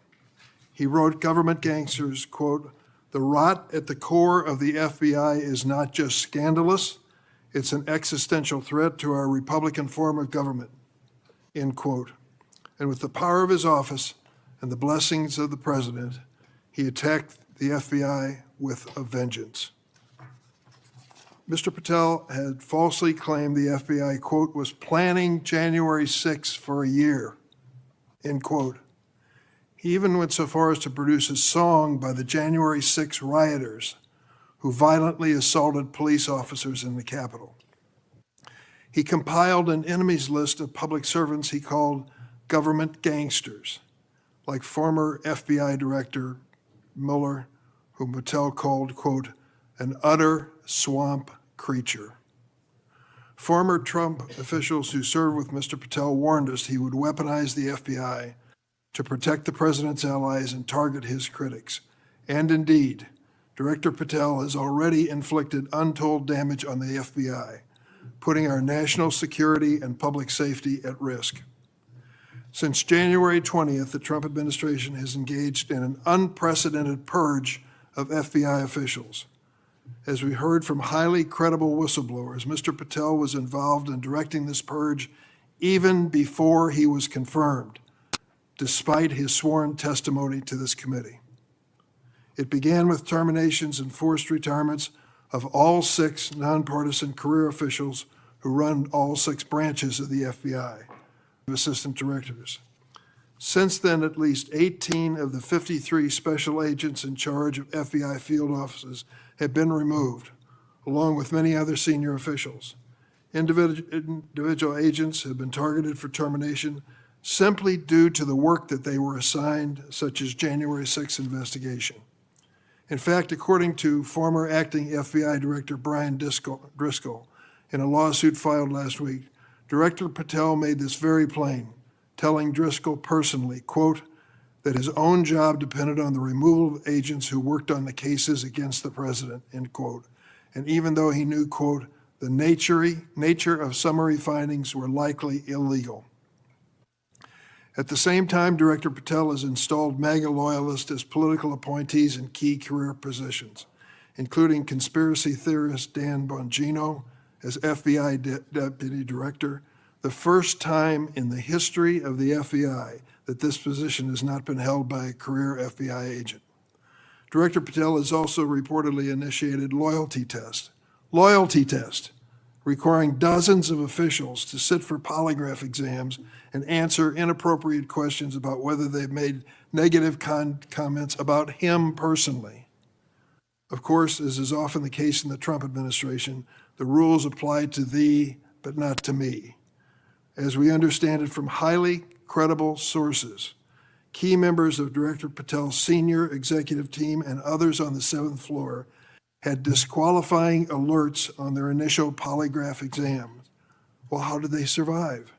They survived because of a personal waiver by either the director or the attorney general to remain employed by the Bureau. Understand the context here. Political operatives in key positions, given the routine FBI polygraph exam, failed and had to receive waivers to continue their positions. They were lucky to keep their political appointments. They were. But the 5,000 career civil servants the director has so far forced out of the Bureau's ranks were not offered that same courtesy. 5,000. This mass exodus has created a disastrous brain drain, particularly in the fields of cybersecurity, counterterrorism, and counterintelligence. For example, my office has received information indicating that cuts to the Bureau's cyber division will cut personnel by half, despite the ever-increasing threats posed by adverse foreign actors. The brain drain is exacerbated by Director Patel's misuse of remaining FBI personnel and resources to focus on other priorities of this administration. According to reports, the 25 largest FBI field offices have been ordered to divert 45% of their agents from their primary missions to work on the mass deportation of immigrants. Just as concerning is Director Patel's plan to hire fewer qualified agents by removing the college degree requirement and reducing new agent training at Quantico from 18 weeks to just 8. So we have a brain drain and a significant watering down of training. Quite a record, Mr. Patel. As recently fired special agents and others have warned, fast-tracking inexperienced and improperly trained people into critical national security jeopardizes the Bureau's ability to effectively protect America. Director Patel himself had no training or life experience for this position. The result of that incompetence is staggering. For example, after Attorney General Bondi publicly stated in February that the Epstein client list was, quote, sitting on my desk right now to review, that's what she said on Fox, Director Patel diverted more than 1,000 FBI personnel from their critical missions to work on 24-hour shifts reviewing over 100,000 pages of Epstein-related records. These personnel were instructed to flag any records in which President Trump was named. But that review ended in an unsigned memorandum from DOJ and FBI stating simply, there is no incriminating client list, close quote. Director Patel still has not responded to my letter from 2 months ago asking about his role in this cover-up. On the day of the horrific shooting of Charlie Kirk at Utah Valley University, Director Patel again sparked mass confusion by incorrectly claiming on social media that the shooter was in custody, which he then had to walk back with another social media post. Mr. Patel was so anxious to take credit for finding Mr. Kirk's assassin that he violated one of the basics of effective law enforcement. At critical stages of an investigation, shut up and let the professionals do their job.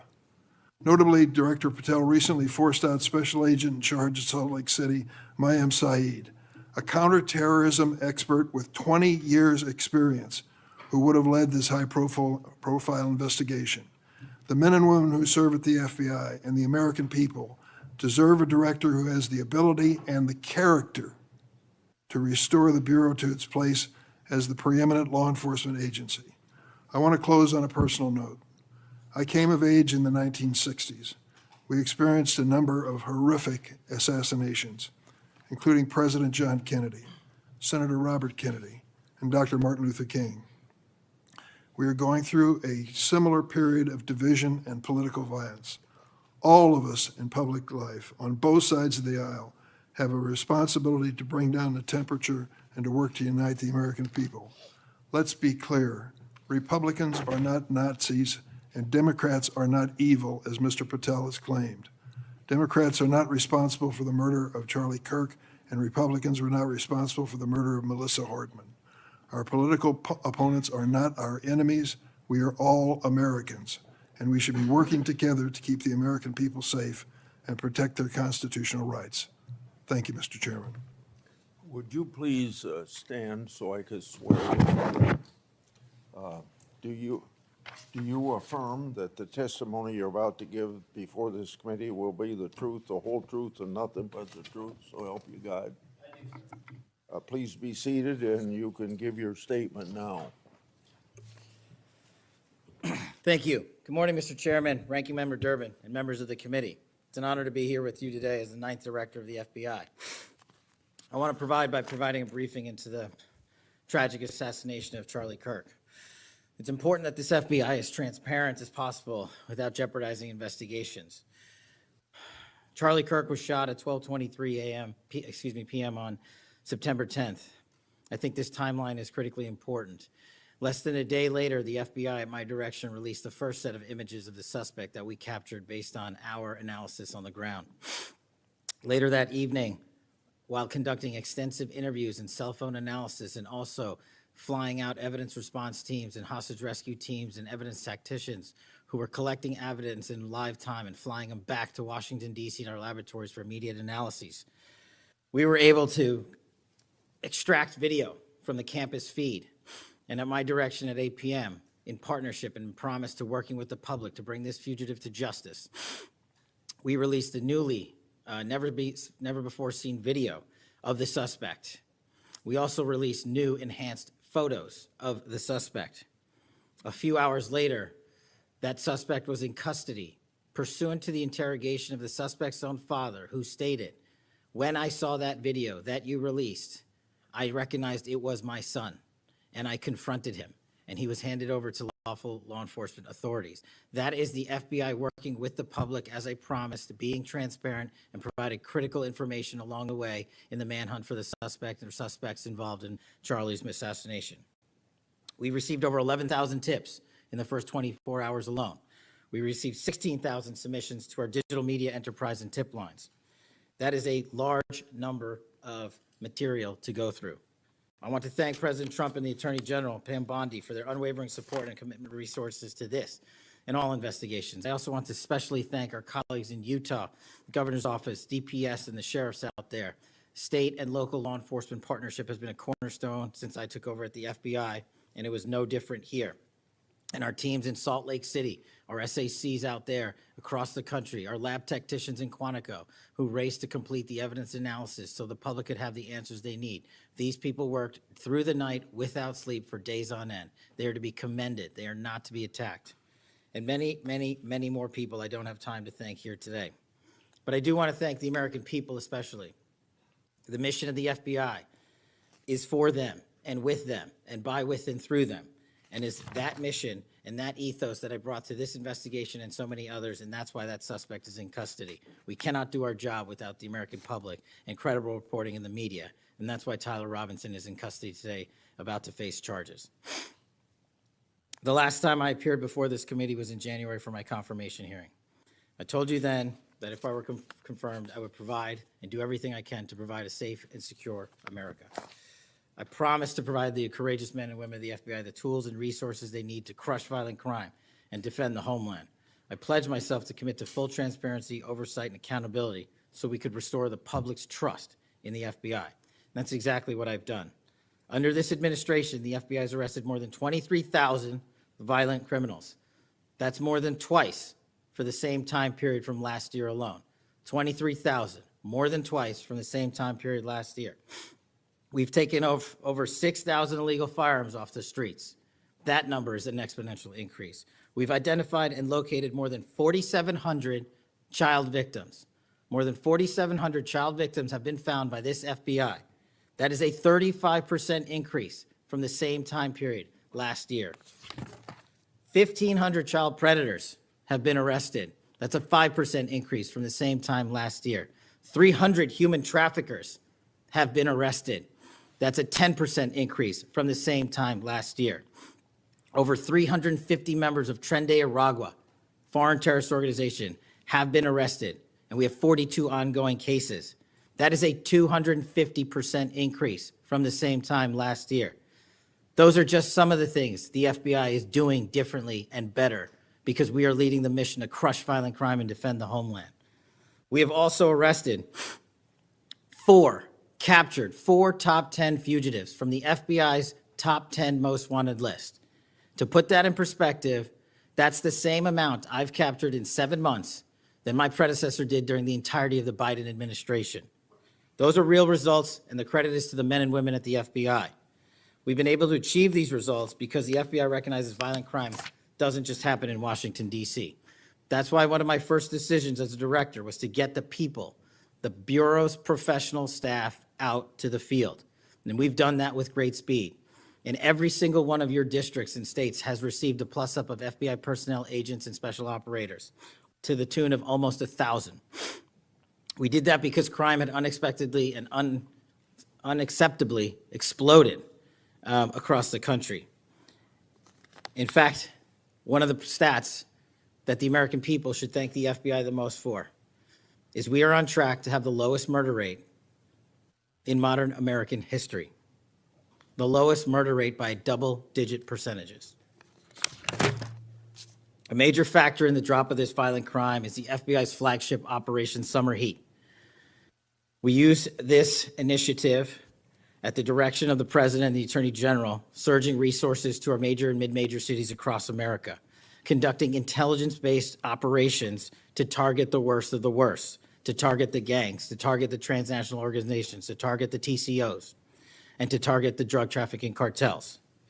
And we have taken them out city by city. There's a lot of work left to be done, but we're off to a great start. Just ask the citizens of Seattle, Miami, Memphis, Charlotte, Chicago, and so many more places. Specifically in New Orleans and Nashville alone, there has been an increase in the number of violent crime arrests by an average of 250% for each of those cities. And there has been a drastic reduction in crime across the board in mid-major cities across this country, thanks to the men and women of the FBI. How are we doing that? We are attacking the drug epidemic. We've seized nearly 1,000 kilograms of meth and cocaine off the streets of America. We've taken over 1,600 kilograms of fentanyl off the streets. Maybe one of the greatest achievements we have this year, 1,600 kilograms of fentanyl. That's a 25% increase from the same time last year. To put things in perspective, that's enough fentanyl to kill a third of the American populace, 115 million Americans. We're also going after the companies that manufacture these precursors overseas in places like mainland China and their cutting agents. In fact, this month in Cincinnati, we announced groundbreaking charges aimed at the individuals and businesses responsible for flooding these opioids and their precursors and cutting agents into the streets of America. And for the first time that I can remember, we are charging these businesses and enterprises, not just in America, but in mainland China, and seizing their operational necessity to have money by seizing their cryptocurrency wallets. We're also equally important to protecting the homeland. We know we have a no-fail mission. We're committed to keeping our nation safe from terrorism, cyber attacks, and foreign adversaries. Whether stopping threats inspired by foreign terrorist organizations or lone wolf actors or sponsored by hostile nation states. This year, we've already made nearly 60 counterintelligence arrests. 60 counterintelligence arrests this year alone is a 30% increase from the same time period last year for the CI work at the FBI. I'm proud when we can share our successes, such as when an espionage charge was brought against an active duty U.S. Navy sailor caught spying for the People's Republic of China. But I want the American people to know the FBI is protecting the homeland from foreign adversaries in a way that will never make the news, and a lot of the good work that they do will never be able to discuss in this setting. We're working on cyber threats. We're attacking malware infrastructure, going after ransomware attackers, delivering a new partnership with the private public sector engagements we've taken with the companies who are attacked by these foreign adversaries and nation state actors and individual enterprise rings from around the world. We're adding Salt Typhoon, Vault Typhoon, Flax Typhoon, and so many other ransomware and cyber threats this nation faces. We're also arresting people such as Tajik national in Brooklyn, who is suspected of sending tens of thousands of dollars to support ISIS. We're going after the new form of what I refer to as modern-day terrorism in America, 764 crimes that involve harming our children by going after them online, causing self-mutilation, suicide, sexual abuse, and steering them in the wrong direction. Currently, we have 3,500 international terrorism investigations. Specifically, we have in this country 1,700 domestic terrorism investigations, a large chunk of which are nihilistic violent extremism, NVE. Those who engage in violent acts motivated by a deep hatred of society, whatever that justification they seem is. The FBI has seen a 300% increase in cases opened this year alone versus the same time last year. In the last couple of months, the FBI secured a guilty plea for a man in Tennessee who attacked an energy facility with drones and explosives. We secured the indictment of a violent Sinaloa cartel faction leader in Chicago on narco-terrorism charges. Our folks in Sacramento collaborated with domestic and international partners to secure a guilty plea for a leader of a transnational terrorist organization who solicited the murder of federal officials. But the Bureau's job is not done. I'm committed to this transparency. Mr. Chairman, you alluded to our work with Congress.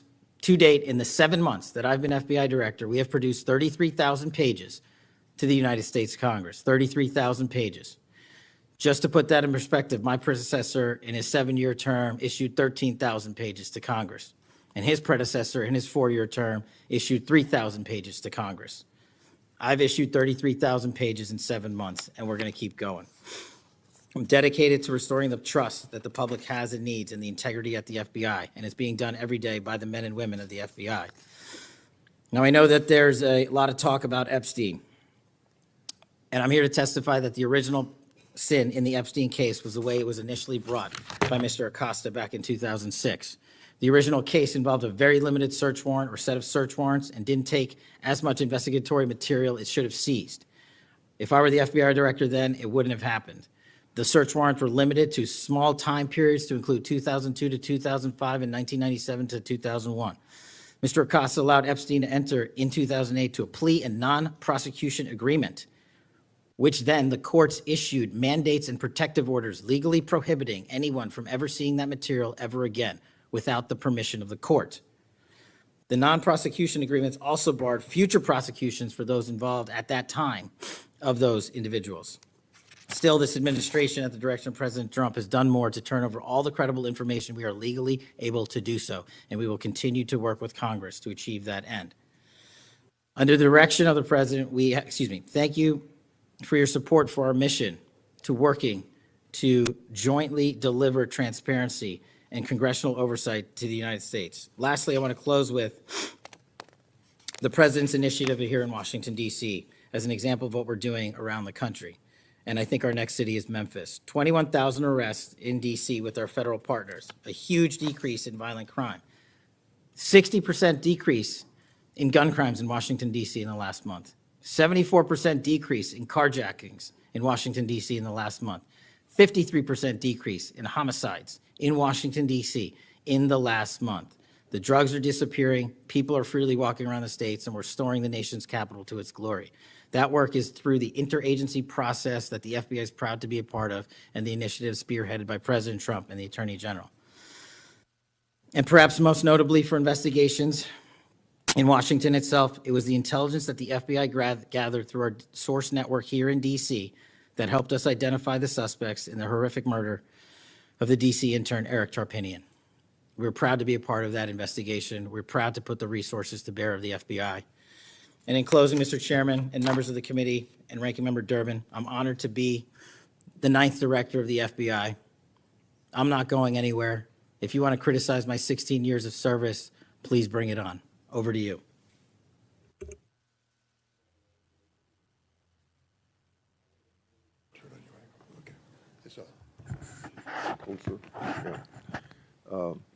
I've observed when, whether it's Republican or Democrats, want a yes or no answer, that the witness and the senators talking over each other, So I thought what I'd do this time, rather than have that happen, if there's something you don't get a chance to answer because of the demeanor of a Republican or Democrat senator, before we, when we get done with that questioner, I'd give you a chance to fill in if there's something you didn't get a chance to say.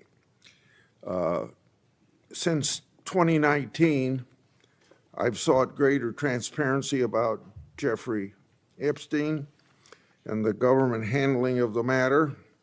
I've continued to investigate during this Congress.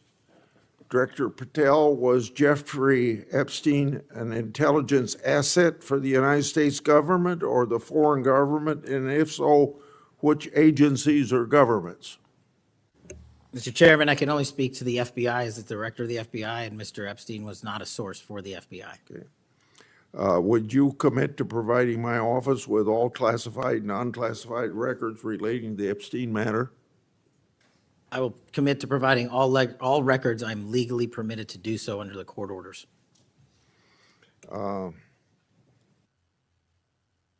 It seems to me that I accept your answer to my question, but the broader intelligence community ought to answer these questions as well. Victims deserve an answer. Regarding the initial FBI 1023 document that I made public last Congress, that document mentioned 1, text messages, 2, audio recordings, and 3, financial records that allegedly proved a bribery scheme with the Biden family and foreign interests. Regarding those records, did the Ray FBI make any effort to determine whether they existed? Did the Ray FBI make any effort to obtain those records? Not to my knowledge, Mr. Chairman. Since this matter hasn't been fully investigated, the FBI has an obligation to the public to do exactly that and figure out why it wasn't investigated. Next question. I've done a lot of oversight relating to sexual misconduct by the FBI agents. In fact, I believe this is something I discussed with Ray, one of his appearances before this committee. According to the FBI Inspection Division, it opened nearly 300 investigations based on sexual misconduct referrals between 2017 and 2024. According to whistleblowers, the Biden-Ray FBI totally dropped the ball on this question. One credible accusation of sexual misconduct is too many, of course. Are you committed to reviewing the Bureau's policies to ensure responsible responses to credible allegations of misconduct, that they're swift and adequately protect victims? Yes, Mr. Chairman. Relating to a similar subject, during child crimes and sexual misconduct related investigations, are any private sector companies less than cooperative with you? What improvements in information sharing need to be made to catch those criminals? Mr. Chairman, we can always do better with their private sector companies. I've reached out to the leaders of most of them, asking them to provide more material so that we can be responsive and take legal action and protect the youth of this country. I'm happy to discuss, possible legislation that we can do to allow for these companies to continue. Yeah. Say, maybe 1 inch up on the microphone. Sorry. I think you're close enough, but I think it's just a little bit lower. When you raise your head, it's difficult to hear. Director Patel, since 2021, I've raised concerns about the Biden administration failure to properly vet Afghan evacuees. Director Gabbard informed my office that as of August 2022, approximately 1,600 evacuees located in the United States had ties to terrorism and other derogatory information. That's why I and many others have opposed bills giving blanket approval. Are you aware of what steps your predecessor took to investigate these evacuees? And what steps have you taken to investigate them? And what, if any, national security concerns still exist? Mr. Chairman, I can't speak to the steps my predecessor took, but I will make sure we do a sweeping review and get back to you on that. As far as the Afghan refugees and evacuees, as during my tenure, we are going through the databases to make sure that no known or suspected terrorists enter this country to harm our nation. And also, is my resolve as FBI director, one of the first acts we undertook was a manhunt of one of the Abbey Gate bombers and leaders in that crime spree that killed 13 brave Americans. And within 2 weeks, we caught one of the leaders of the Abbey Gate bomber and brought him to justice here in 2 weeks from Pakistan. And so my commitment to you on Afghanistan in all matters is complete and without border. Through my and other investigations, we found that the Biden administration lost thousands of undocumented children. We never heard a peep from senators wanting to help find them, even after I invited them to do so. In September 2025, the Trump Health and Human Services announced the creation of an interagency crime coordinator cell to find these and other missing children.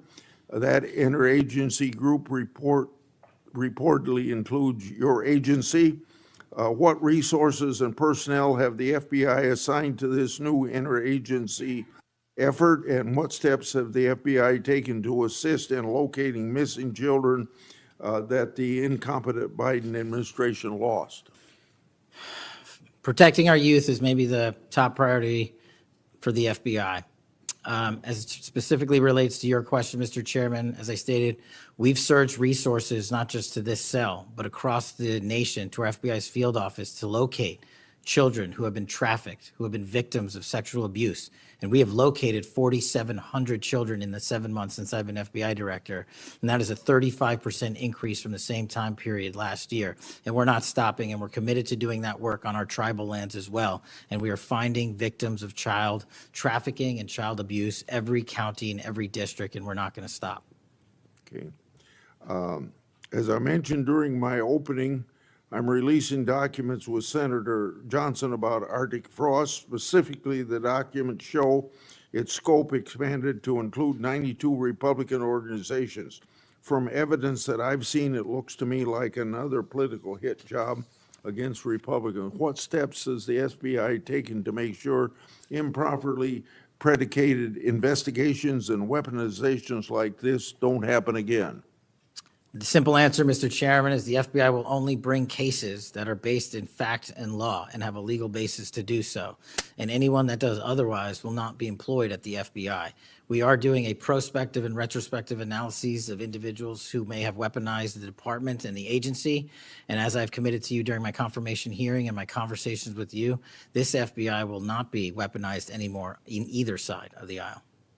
In June of this year, I raised concerns about the FBI's use of restricted access and prohibited access systems. According to the FBI, quote, when search teams that exist in a prohibited access status cases are searched in Sentinel, the particular search will receive a false negative Sentinel search response, end of quote. Clearly, this is not only affects FBI agents, it impacts congressional requests and court cases, and the Biden administration used it to thwart oversight. How are you ensuring that restricted access and prohibited access files are produced to Congress during court cases?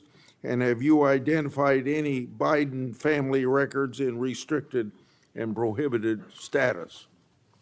As I've committed to you with my transparency initiative, whether it's restrictive or prohibited, every single thing we can legally provide to Congress, we will. We've also restructured how these restrictive and prohibited cases are labeled and provided access to more people in the chain of command so that more people have knowledge of what these restricted and prohibited cases are, including myself and the deputy. Do you commit to providing any records that are available? I do, sir.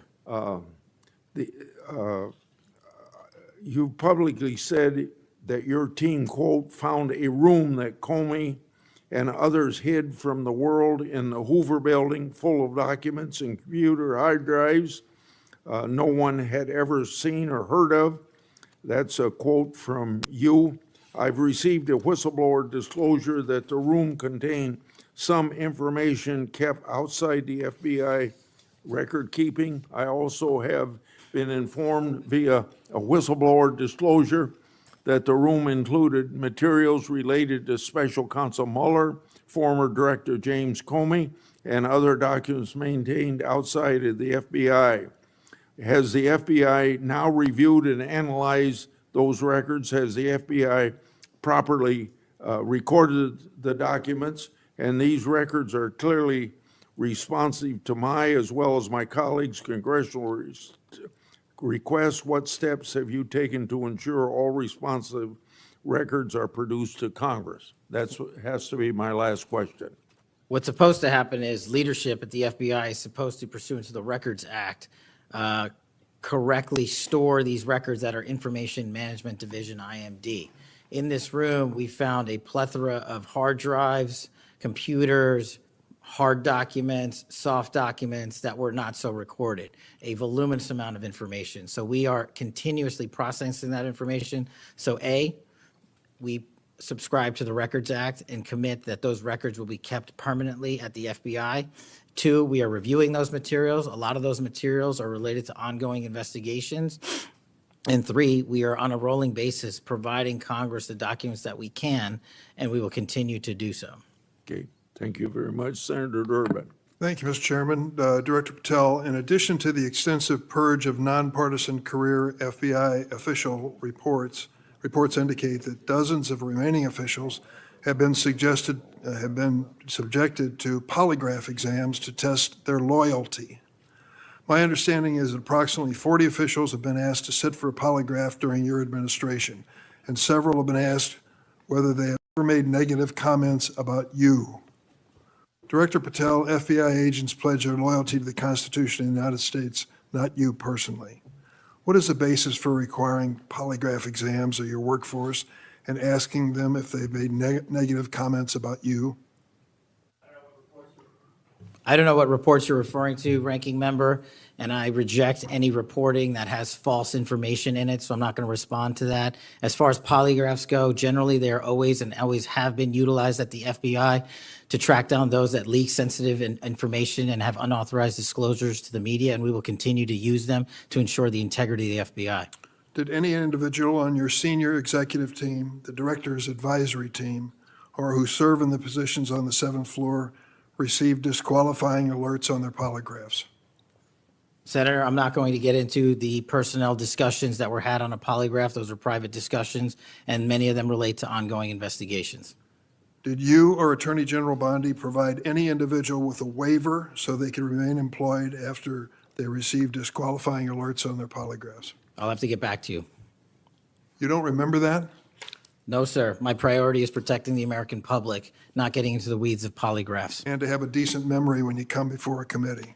I'm happy to talk about all the good work the men and women of the FBI are doing, including provided the lowest crime rate in American history. If you want to talk about how to protect the citizens, Chicago has seen a 30% reduction in its murder rate because of the men and women of the FBI. You take credit for I'll that? happily do that. You The take credit? interagency partners and the men and women of the Chicago PD have never been more Include powerful. local law enforcement, please. Have you ever seen my testimony across this country where I always lead with our interagency partnerships with state and local law enforcement? It is the pillar of what I am doing. And on the 7th floor, for the first time in FBI history, I have installed police officers and sheriffs right on my 7th floor to report to us every day what's going around the country on the street level, because that is a priority of the FBI and is the only way we are going to work.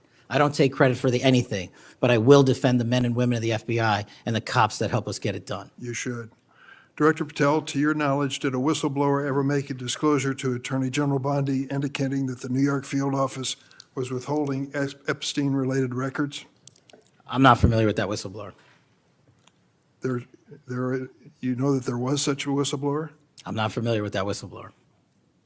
In response to the blowback she received, Attorney General Bondi also pushed the FBI to review approximately 100,000 Epstein-related records on an arbitrarily short deadline in March, and the FBI was directed to flag any documents that mentioned President Trump. Nothing came of that review until July, when DOJ and FBI released an unsigned memorandum stating there is no incriminating client list. Why was this July 7th memorandum unsigned?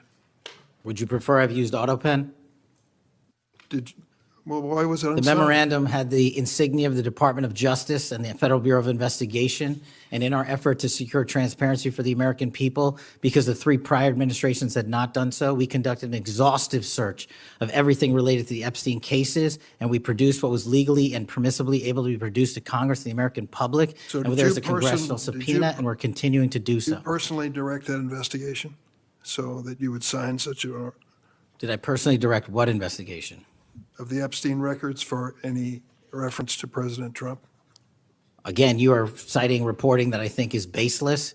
We conducted an investigation of the Epstein case files pursuant to the direction of the President of the administration to provide all credible information, and we are working with Congress pursuant to a congressional subpoena to turn over all the documents we can. All at- individuals. Who were at cited. DOJ and FBI was responsible for its drafting and conclusions? Many individuals at the Department of Justice and the FBI are There was responsible. no lead person? The Attorney General leads the Department of Justice, and I lead the FBI. So the Attorney General was responsible for that? The Attorney General leads the Department of Justice. Director Patel, much like you, Deputy Director Dan Bongino was a conspiracy theorist who built a lucrative career making inflammatory and unsubstantiated statements about the FBI that would be disqualifying in any administration that cared about nonpartisan law enforcement. For instance, Mr. Bongino called the placement of pipe bombs outside the DNC and RNC headquarters on January 6, quote, an inside job, and went on to say this was a setup. I have zero doubt, and whoever goes into the FBI, you better get an answer about why. Director Patel, you and Deputy Director Bongino are now leading the FBI. What is the evidence to suggest the pipe bombs placed outside of the DNC and RNC on January 6 were an inside job? I appreciate the opportunity to discuss Director Bongino's mind record. So many on this committee and the media jettison our 31 years of public service. Can prior you to answer the taking- question, sir? I'm answering the question. You're questioning the integrity of the Deputy Director of the Asking FBI you and if mine. you found And any I'm going to evidence. answer the question. I'm The pipe asking- bomb investigation is ongoing, and I'm not going to discuss the Ongoing? details of the pipe bomb investigation. Mr. Bongino was a Secret Service agent for 15 years, a police officer for 5. I served this country in multiple administrations for 16 years. We were also private citizens, and we are now back in government service. And what we have the ability to do is set aside our personal beliefs to deliver the mission of justice for this country, and we're doing it day in and day out. And I find it disgusting that everyone and anyone would jettison our 31 years of combined experience that is now at the helm of the FBI, delivering historic results at historic speeds for the American people. So you have no evidence? I got a lot of evidence, and I'll give it to you when I can. Yeah, I'm looking forward to it. There's a New York Times story this morning about Chris Meyer. As I understand it, he was your personal pilot, at least for some period of time. Mr. Meyer has quite a record himself. Flew over 350 hours as an Air Force pilot on 3 aircraft types in Afghanistan. Mr. Jardina, another former FBI agent, a 1999 graduate of U.S. Naval Academy, commanded 100 Marines in combat during the 2003 invasion of Iraq, participated in several firefights, followed up with 2011 deployment as reservist to Afghanistan, where he interrogated senior Taliban officials. It appears that you terminated these 2 agents. Why? I'm not going to get into personnel decisions that we made. So you're not accountable for your decisions to take people who served our country so admirably and terminate them without any cause? That's a I'll tell you one-sided story. Anyone that has Well, been then terminated from so the tell FBI, your- tell generally your side of speaking, the story. failed to meet the needs of the FBI and uphold their constitutional duties. And you providing a one-sided story from your perch is absolutely disgraceful, because the men and women of the FBI deserve better. And your attack on the current leadership of the men and women of the FBI is equally disgraceful, because now you're attacking the leaders that are our brave SACs in Let the me tell you field what's who are disgraceful. doing the job that this Disgraceful. country needs. It's And we disgraceful. will continue to do it. Excuse me, it's disgraceful when Mr. Meyer and Mr. Jardina, who served our country so well, are terminated apparently because of the rants of a broadcaster. That is your opinion. It is not a fact. Well, it's certainly my opinion I can back up with fact. Let me ask you to explain the situation in Baltimore, if you will. Did you read the story about the termination of the project in Baltimore? Which story? 764 Group? Sorry. Which story? 764 Group, the Baltimore agents were investigating. Are you familiar with that? No, sir. Well, I'm not going to go into detail. It would take too long to do it. But apparently that this group, 764, a nihilistic, violent extremist group, seeks to blackmail children to perform vile acts on a camera under investigation by Baltimore, which was terminated by you. I'd like you to respond in writing, if you will, as to the circumstances of that termination. Sure. Our operations against NVEs, as you're referring to, has been historically high, and we've taken down multiple NVE rings, including 764 rings, who are harming children and causing them to be mutilated and Last commit question. suicide. Can you explain why you are eliminating the requirements for a college degree for your agents? I appreciate the opportunity to address that. You said in your opening statement, we are reducing the training requirements at Quantico. We are not. We are expanding them. You are referring to an 1811 crossover program because I believe the men and women of places like the DEA, the ATF, and the Marshal Service and the Secret Service who want to work at the FBI should deserve that opportunity in a shortened, converged program, which we provided. We are also keeping the 18-week BFTC as is traditionally at the FBI. So we're not reducing any requirements. We are increasing those that we bring into the FBI. Did you change any of the requirements on college degrees? We are allowing police officers who have served for a number of years to come into the FBI who did not obtain the requisite college degree to apply to be federal agents because we feel they have the street level experience we need to conduct this mission. I yield, Mr. Chairman. I have to respond to this business about you not treating employees properly because I served under the previous administration when Democrats willingly turned a blind eye to Biden administration retaliation against my whistleblowers. They didn't get due process when their careers and lives were upended. I'm talking about people like Dina Perkins, Jeffrey Veltri, Timothy Dunnan were removed from their positions. Several whistleblowers were reported that they targeted FBI employees for their political beliefs by suspending and revoking security clearances. One FBI whistleblower said that Perkins, Vetri, Dunnan, and other FBI leaderships were, quote, responsible for what happened to me and my family, ensuring that they no longer work at the FBI isn't retribution, it's responsible leadership.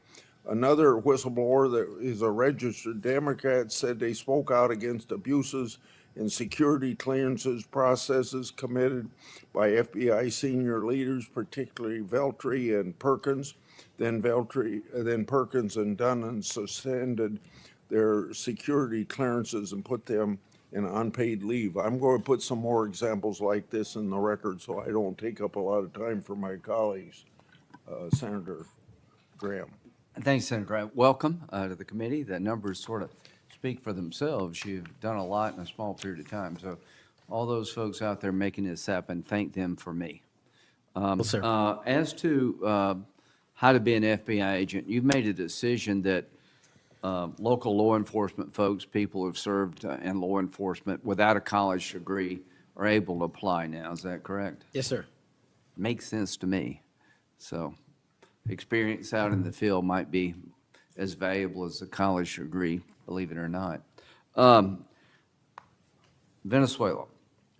We're blowing boats out of the water in the Caribbean because they're connected to international narco-terrorist groups. Is that correct? Yes, that mission is being led by the Department of Defense, sir. Okay. What legal authority do we have to do that? Sir, I would defer the questions on legal authority to the Attorney General and the department. Fair enough. Do you believe that Maduro runs a narco-terrorism state in Venezuela based on? I believe based on the intelligence and prosecutions and investigations we are currently running, a large portion of the cocaine that exits out of South America, its origination point is in Venezuela, and using transshipment points through Haiti, they're using the navigable waterways in the Caribbean to the end state delivery, which is the United States of America, and we will hunt down every single one of those narco traffickers with And the then authorities. there's we some have. actual indictments of Maduro as an individual for being involved in that. Is that correct? Senator, I think you're referring to the DEA indictment on that one. Right. So I guess the point is, would it be fair to say that Venezuela is a good candidate to be labeled as a state sponsor of terrorism under U.S. law? Senator, from my perch, we will provide the intelligence necessary for anyone who meets the threshold to be a state sponsor of terrorism, and this administration has I expanded think they are, so we'll be going down that road. China, on a scale of 1 to 10, 1 being nothing, 10 being great, how is China helping with the fentanyl problem here in the United States? Under this administration, we have taken, as I highlighted the Cincinnati case, the precursors Yeah. are the problem. The fentanyl is the end state that kills American Well, the citizens. precursors are made in China, right? They're made in China. And so for the first time in a decade, I had a call with my counterpart in the MPS, the Ministry of Public Services, to attack the precursor chemical companies and have those chemicals Is it labeled. too early to rate the success? We have indicted multiple businesses, and we've also cut off the transshipment points of those precursors. They switched. Once we got on their track about their delivery routes to the Mexican drug cartels directly, they started going to India. We called the Indian authorities, and they shut down those transshipment points. So we're continuing to work with our So partners China overseas. is helping, would you say? They are starting to help, and we are hoping, under this administration's leadership, we can get more of Let their me help. know, in the coming months if that continues, because if they are helping, that's a good thing. Yes, I think sir. we need to celebrate the breakthrough. If they're not, that would be a bad thing. So after the assassination of Charlie Kirk, there seems to be one refrain from everybody, and that's about the effect of social media. Do you believe that social media is one of the instruments radicalizing America and inciting violence? Well, it's not, my belief is based on the data, and the data shows that social media is wildly out of control when it comes to You're radicalizing. dead right. So what did you just say? This guy's the FBI director. He says that social media is wildly out of control. Now, free speech, we all agree with that, but you can't yell fire in the theater, right? Yes, sir. Free speech doesn't allow you to go online and groom a child for sexual, No, it does not. okay? Free speech doesn't allow you to go on the internet and basically incite somebody to kill another person, right? Absolutely not. So if it's illegal offline, it should be illegal online, agreed? Whatever the law is. Yes, sir. We Just had a- because you're online doesn't give you a get out of jail free card. No, sir. So if a parent is worried about a child being bullied on a website, what rights do they have under U.S. law? We have to balance the rights, as you said, Senator, of free speech versus those that encroach Is there upon any violence. law that can shut down one of these sites for bullying children or allow sexual predators on the site? We are able to attack certain sites on the dark web. When it comes to the open internet infrastructure system, we have to reach a threshold to attack a company's position that only subscribes to violence. Can the parents sue that company? They can. They can? They can sue not the social media companies. That's what I'm talking about. They can sue the companies. No, I'm talking about the social media company that gives lives to this behavior. No, you're referring to Section 230, sir. Would you advocate a sunsetting of Section 230 to bring more liability to the companies who send this stuff out? I've advocated that for years. All right. We need to do this, folks. These companies are taking content that it makes you sick, that could get you killed, get you poisoned, and there's nothing we can do about it under our law. A person can do about it because of Section 230. So if your child is being sexually groomed online or bullied online, and you go to the social media company and ask them to take it down, they refuse, you have like zero rights. How many images of sexually exploited children are purveyed every year on social media sites? The number is astronomical, and Senator, if I can just add one step to that analysis. Please. It's not just what's on social media that is quote-unquote real. It's the introduction of artificial intelligence and Right. generative AI that is creating even more child sexually abused material and even more sexually violent acts online and mimicking people. Would you say that the way social media is structured today, really no accountability, 36 million images in 2023 of sexually exploited children, that this is a public health hazard? It is. Would you say that it's a mental health problem, particularly for younger people? It absolutely is. Do you agree that some of these sites are designed to be addictive? I think not only are some of these sites designed to be addictive, unfortunately, the reality is some of these sites are designed to generate income, and many people are generating income based on this illegal trade. Do you think it's now time for America to deal with this problem? I'm all in, I have been all in, and I'm happy to work with Congress to do so. Well, I tell you what, having the FBI director all in is great news for me, and I hope the committee will respond and that we'll be all in, trying to fix a problem that I think is doing a lot of damage to our country.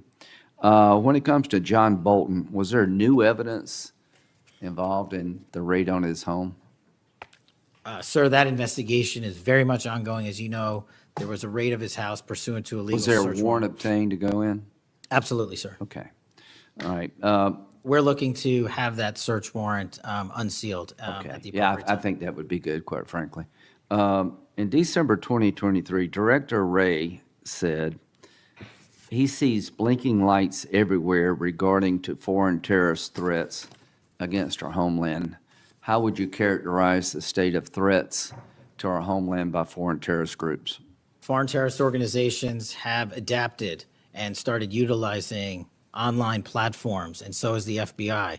And so while they are adapting and expanding how they harm our country, we have as well. They have not stopped. There's been a resurgence in places like West Africa and elsewhere of foreign terrorist organizations, and also the newly emboldened drug trafficking organizations in Mexico. It's going to take a whole of government approach to get. Does Hezbollah fall within that group? Yes, sir.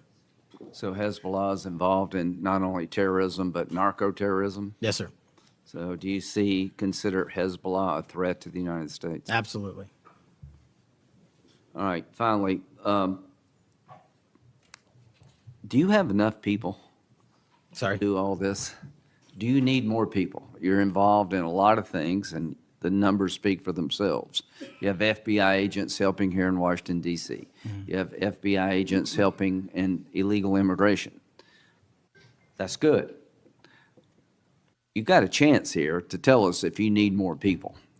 Seems to me that threat level of this country is pretty high right now. You got thousands of domestic terrorism cases. How many are being investigated? I think 3,500 off the top of my head. 3,500, okay.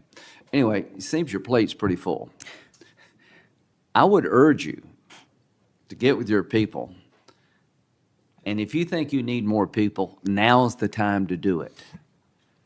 It would be a shame to miss an opportunity to plus up the FBI if the threats justified it.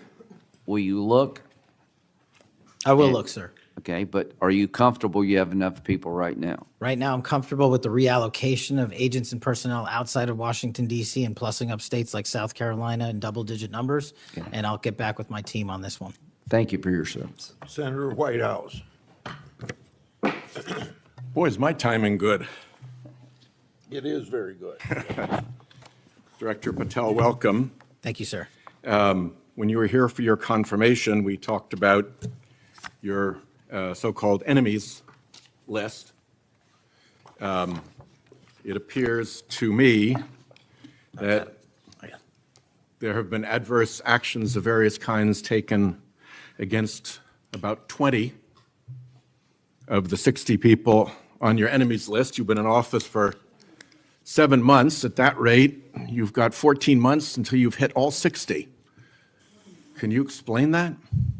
Again, that is an entirely inaccurate presupposition. I do not have an enemies list. You can continue to characterize it as you wish.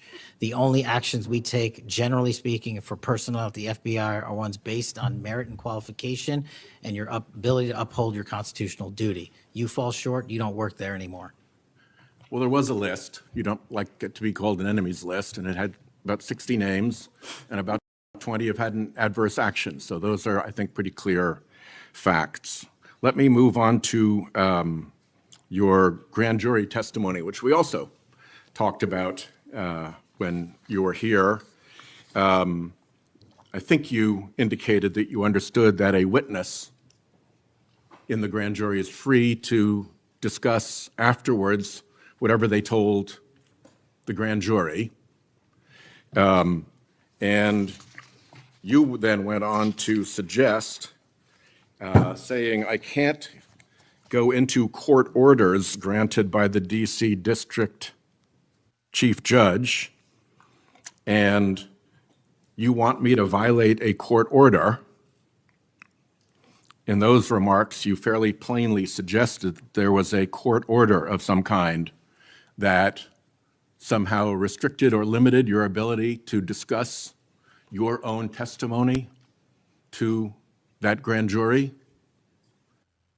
Since then, that chief judge that you mentioned, Judge Boasberg, has written, and I'm quoting him here, Federal Rule of Criminal Procedure 6E allows witnesses like Patel to divulge the contents of their testimony, meaning that nothing was preventing him from doing so before the committee. Can we confirm here today that there is no court order of any kind that limits your ability as a witness before the grand jury to discuss your own testimony to that grand jury? We can confirm that pursuant to my action, that grand jury testimony has been released, the transcript.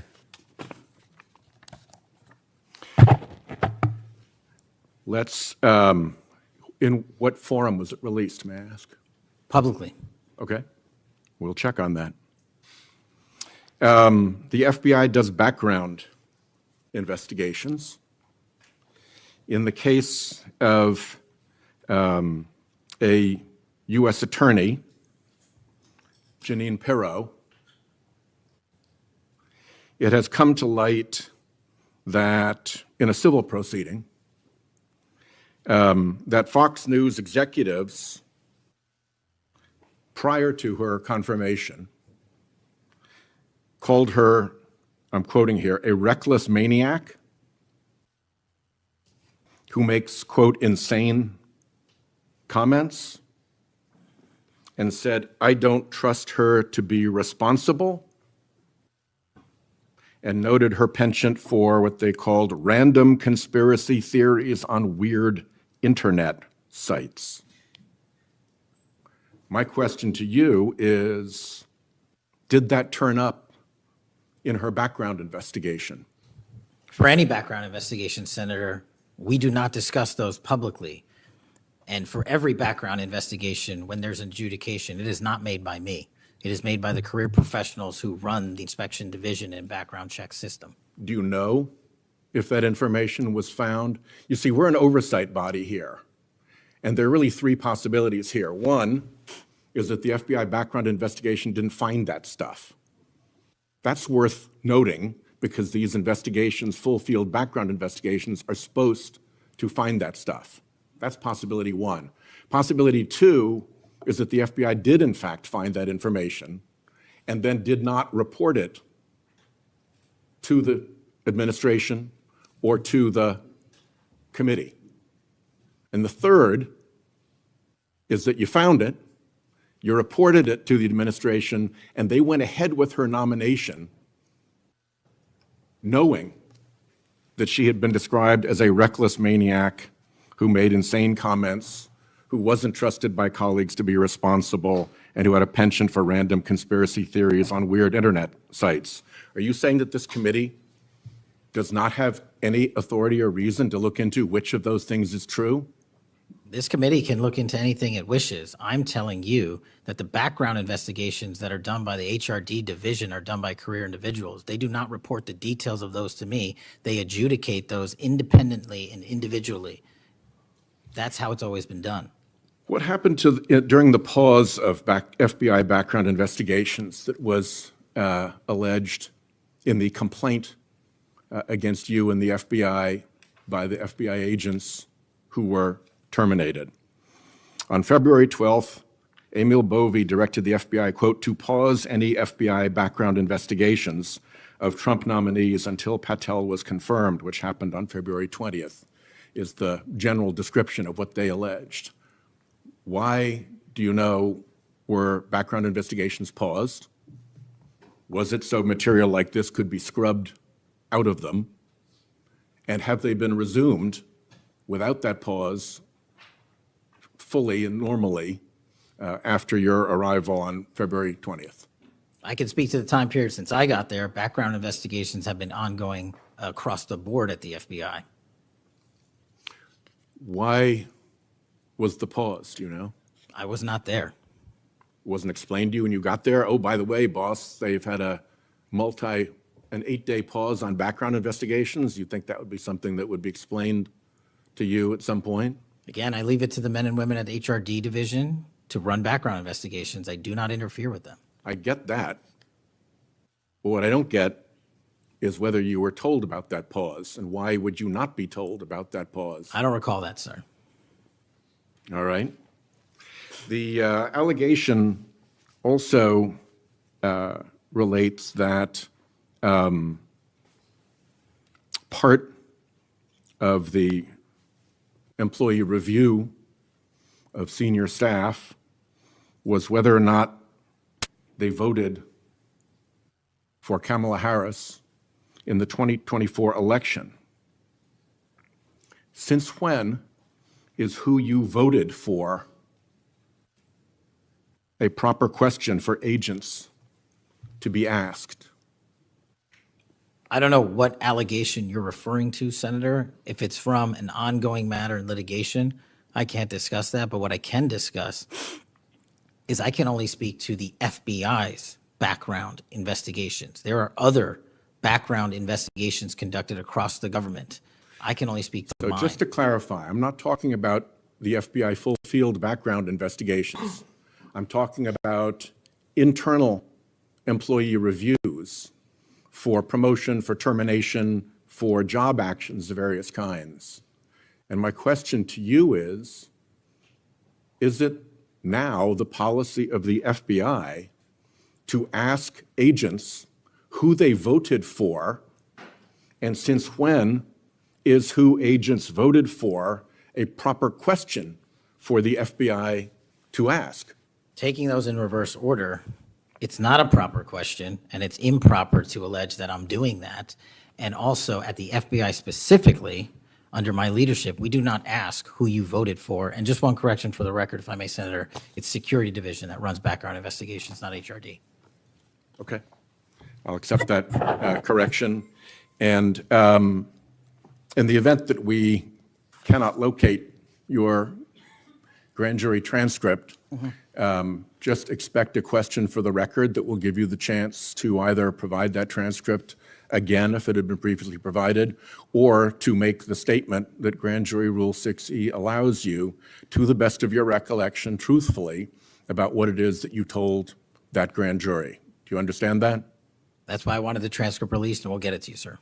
Thank you very much. Thank you, Chairman. I think I want to take an opportunity when we hear about your political weaponization to remind my Democratic colleagues that what's happened the last decade, federal law enforcement, intelligence community, even when Trump was president, has thrown everything at him. They've even gone after his associates and Republican Party organizations. One investigation after another, one prosecution after another. I use examples you've heard me already say today, Crossfire Hurricane and Arctic Frost.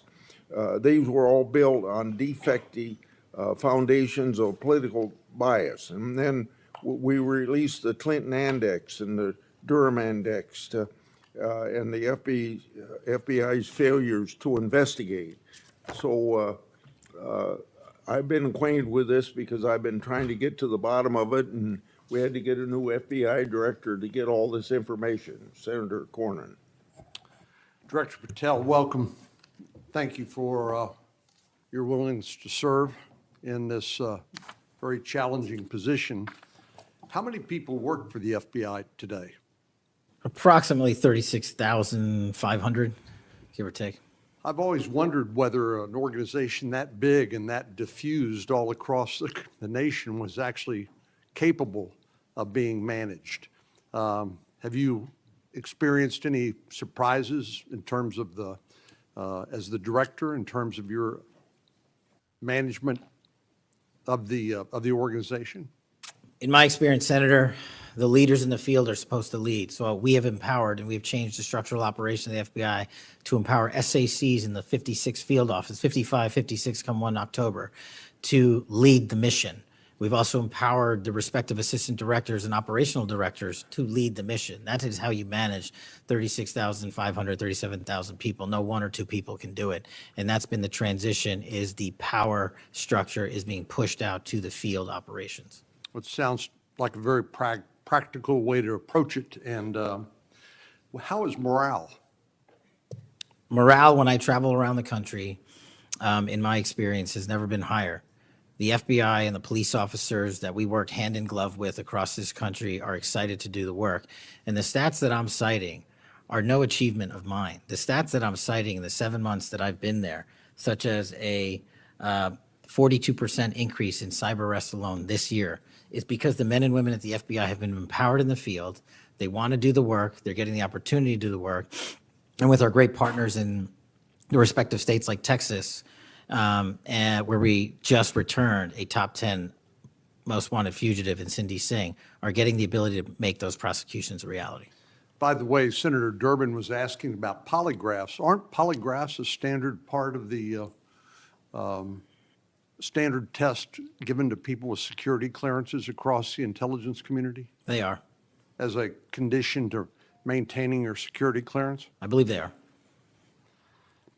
Speaking of intelligence, one of the things that I've wondered about over time is, the FBI is a premier law enforcement agency in the nation, but you also have other important responsibilities in counterintelligence. And there's been different debates or people wondering whether, including me, whether that's an appropriate role for the FBI to play. And I guess the most challenging part of that is, if it's not at the FBI, where would it go?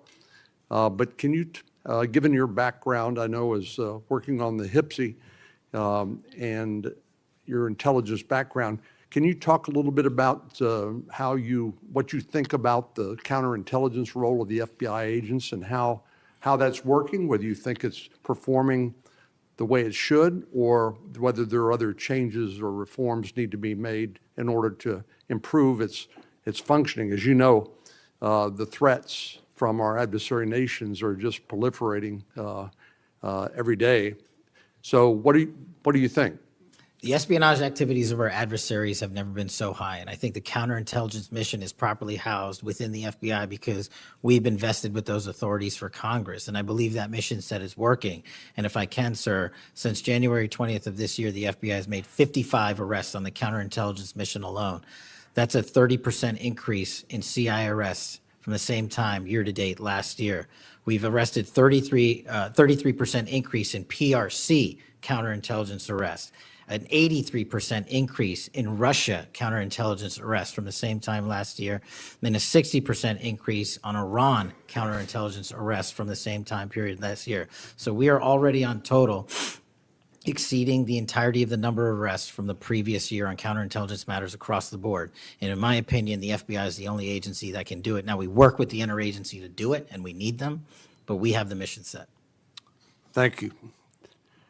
You know, sometimes I wonder whether we sort of repeat the way we do things because we've always done it that way. And I'm getting up to building up to this issue of the narco-trafficking and what President Trump has ordered the Defense Department to do in terms of to take out some of these transnational criminal organizations that are importing poison into the United States and responsible for killing tens of thousands of Americans, maybe hundreds of thousands of Americans over time. Do you think a law enforcement model for dealing with these narco-traffickers is adequate to deal with the threat? Or do you think we need to start thinking about this in maybe new and different ways? Obviously, we're not engaged in a war per se, although it is a war metaphorically. And the law enforcement model seems to being not working from the standpoint of dealing with the volume of the threat and the magnitude of the threat.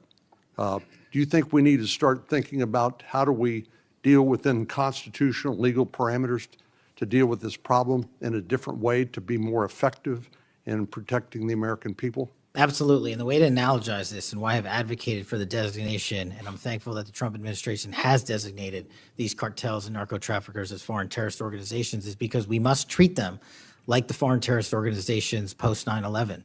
We must treat them like the Al-Qaedas of the world because that's how we're operating. And just treating them with law enforcement capabilities alone was wholly insufficient to wipe out the targets in their entirety. They always had the next man up philosophy. If you take out the leader, they got 10 guys behind him. But in order to eliminate, and that's the key, eliminate the drug trade, and eliminate the pouring into this country of narcotics, we have to use authorities at the Department of War and the intelligence community to go after the threat like we did terrorists when we were manhunting them. And now we have that ability, and we're seeing that in live time, whether it's on the strike on the boat or going down into Mexico and working with our Mexican authorities with these intelligence assets to say we've located not just the person in charge, the cadre in charge, but the entire network. And we are now able to dismantle that entire network. It's going to take time. The manhunt after 9/11 took some years, and this is going to be a years-long mission. Well, I'm glad you mentioned the counterterrorism mission because we've had a lot of experience, the U.S. government writ large, with dealing with terrorism in the Middle East and elsewhere.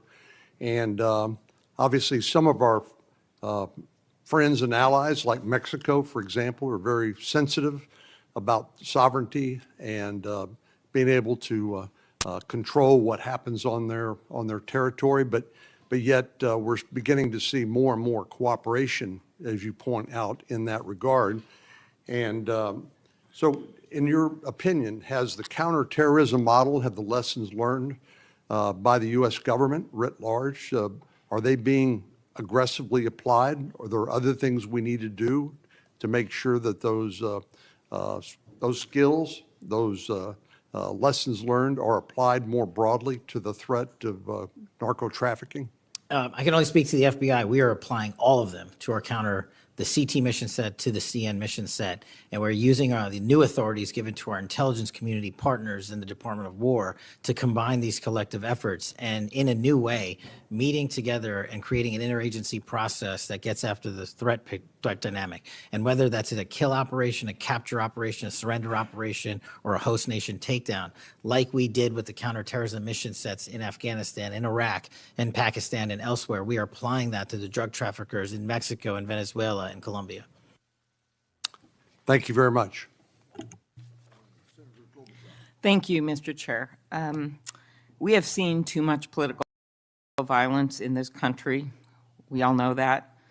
Just last week, your friend Charlie Kirk was gunned down on a college campus. I'm sorry for your loss. In Minnesota, only 2 months ago, a madman took the life of my friends, Melissa and Mark Hortman, shot Senator John Hoffman and his wife Yvette a combined 17 times. And evidence indicates that he would have killed a lot more if law enforcement hadn't intervened. Just last month in my state, we were again shook to the core when little kids were shot down through stained glass windows in Annunciation Catholic Church in Minneapolis. And while the victims weren't politicians in this case, they were 6-year-olds and 8-year-olds, the manifesto that the shooter left behind was political. But in the words of your own federal law enforcement, this person was an all-purpose hater. Went after blacks, Hispanics, the president, Muslims, Jews, nearly everyone. And this happened during the first Mass of the year for these kids. They were excited to see their friends, meet their new teachers, and 2 children, 8-year-old Fletcher Merkel, 10-year-old Harper Moisky, were murdered. 21 other people injured, some of the kids, 18 kids, severely. Fletcher was just starting 3rd grade. He loved his family, his friends. He loved fishing and cooking. In his dad's words, any sport he was allowed to play. Harper, the other child, we celebrated her life this Sunday, thousands of people. Her parents described her as bright, joyful, and a deeply loved 10-year-old whose laughter, kindness, and spirit touched everyone that she knew. We've heard the words of young children who were saved because 12-year-olds laid on top of them, or a kid with disabilities who was paralyzed, whose teacher pulled him out of the wheelchair, threw him under the pew, and laid on top of him. We do thank the local FBI director and the local U.S. Attorney's Office for their work in both of these cases, the Hortman case and this. But I did want to focus on one local law enforcement moment that I'm not sure has made with all the news going on in Minnesota. When the first 911 call, and you've heard about other places where this waited and waited, the first 911 call was made at 8:27 a.m. The first officer was on the scene just 4 minutes later, local Minneapolis police, at 8:31 a.m. The chief, Chief O'Hara, shared with me the actual numbers. Listen to this. Over 20 people were in ambulances just 14 minutes, all of them, after the police got on the scene. 14 minutes after the first call, tourniquets, stretchers, and they got them all to Hennepin County Medical Center or Minneapolis Children's Hospital. And I think it is worth looking at what happened there, because one of the dads whose daughter was severely injured, still in the hospital, that I met on Sunday, told me that there is absolutely no way his beautiful daughter would have survived if police hadn't been there. So it is worth looking at for all of us. So my focus on behalf of these parents, because I promised I would do this on Sunday, was just to figure out how we can do anything to stop this from happening again. So expanded background checks, ghost gun bans, every shooting is different. Raising the minimum age to purchase assault weapon, even if we're not going to ban them, I favor banning them. But that's one idea that's out there when so many of these shootings are people who are 18, 19, 20, 21. The one at Annunciation Church was 23. Both shooters in Uvalde and Buffalo had just turned 18 when they purchased the assault weapon ban. I'm not saying any one of these things would prevent every single shooting, but I really ask everyone to look at these. We also need to tackle social media, and I really did appreciate Senator Graham's questions. I think we have to protect free speech and not engage in censorship. But for years, I have supported repealing Section 230, which was made when these companies were little companies starting up in garages. And I think it is one way to get at making this better environment online and preventing violence. So my first question is on the assault weapon ban. Do you think that would be helpful in reducing gun deaths, Director? Senator, if I may, I want to answer the question, but thank you for your remarks. Especially it relates to my friend Charlie, and I share and relay my remarks, my sentiments to you. Minnesota has suffered untold tragedy in these last few months, and whatever creativity we can use to eliminate even just one shooting, one horrific death, I am in favor of engaging with Congress fully to do. I don't have the answers. I don't know what will eliminate it in its entirety, but I'm willing to engage and explore new ways with you, Senator. Okay, thank you. And so, assault weapon ban, what do you think? Senator, I think there are instances on this legislation that could prevent future attacks, but I'm not going to weigh into the creation of legislation. Could you also look at, and I favor just assault weapon ban, not getting these guns in the hands of people that shouldn't have them, but could you look at the numbers on the ages? Yes. Because from 18, even going from 18 to 21, which wouldn't have prevented the shooter in Annunciation Church from purchasing that gun. He purchased several the same day. Over 100 rounds were fired from the assault weapon through the stained glass windows. So if you went up to 25, it would have stopped that immediate purchase and probably saved the lives of these kids. But if you go to 21, that is the same age that already applies to purchasing handguns from federally licensed dealers. So I prefer another approach, but I was hoping that our Republican colleagues would at least look at that, given Uvalde, Buffalo, and some of these other mass shootings, trying to be practical, but thinking that it could make a major difference. Strengthening background checks, could you also look at that? and then banning ghost guns and bump stocks.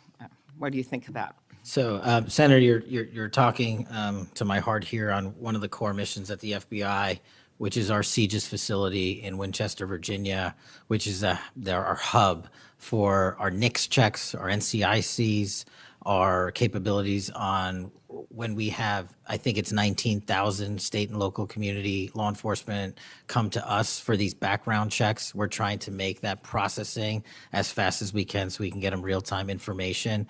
I think we have a 93% clearance rate in 15 minutes as it relates to ghost guns, but we can do better.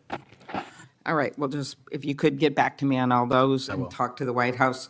Threats against elected officials have increased exponentially. Members of Congress received more than 9,000 threats last year, up from 1,600 in 2016.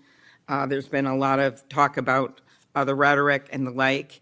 And if we want to move forward on things like Section 230, or even look if we can do anything on guns, I do think we're going to have to be honest about this all-purpose hater issue, and it has bothered me, this thing, we're going to go after this group, we're going to have to go after this group. I just want to, for the record, show that the murder of Speaker Hortman and her husband, it was Democratic lawmakers on his list. He went to the ones whose addresses he had, by the way. Planned Parenthood was on the list, as were businesses and law firms. Doctors. I already mentioned the ones with the Catholic Church shooting. So it is not just as the radicals on the left, what's a quote from the president, are the problems or destructive movement of left-wing extremism that Vice President Vance said. According to the Anti-Defamation League last year, all the murders were committed.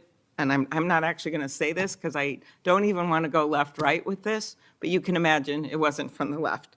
Cato Institute, conservative think tank, published a study just last week that found from terrorists from the right were responsible for 6 times more deaths than people from the left.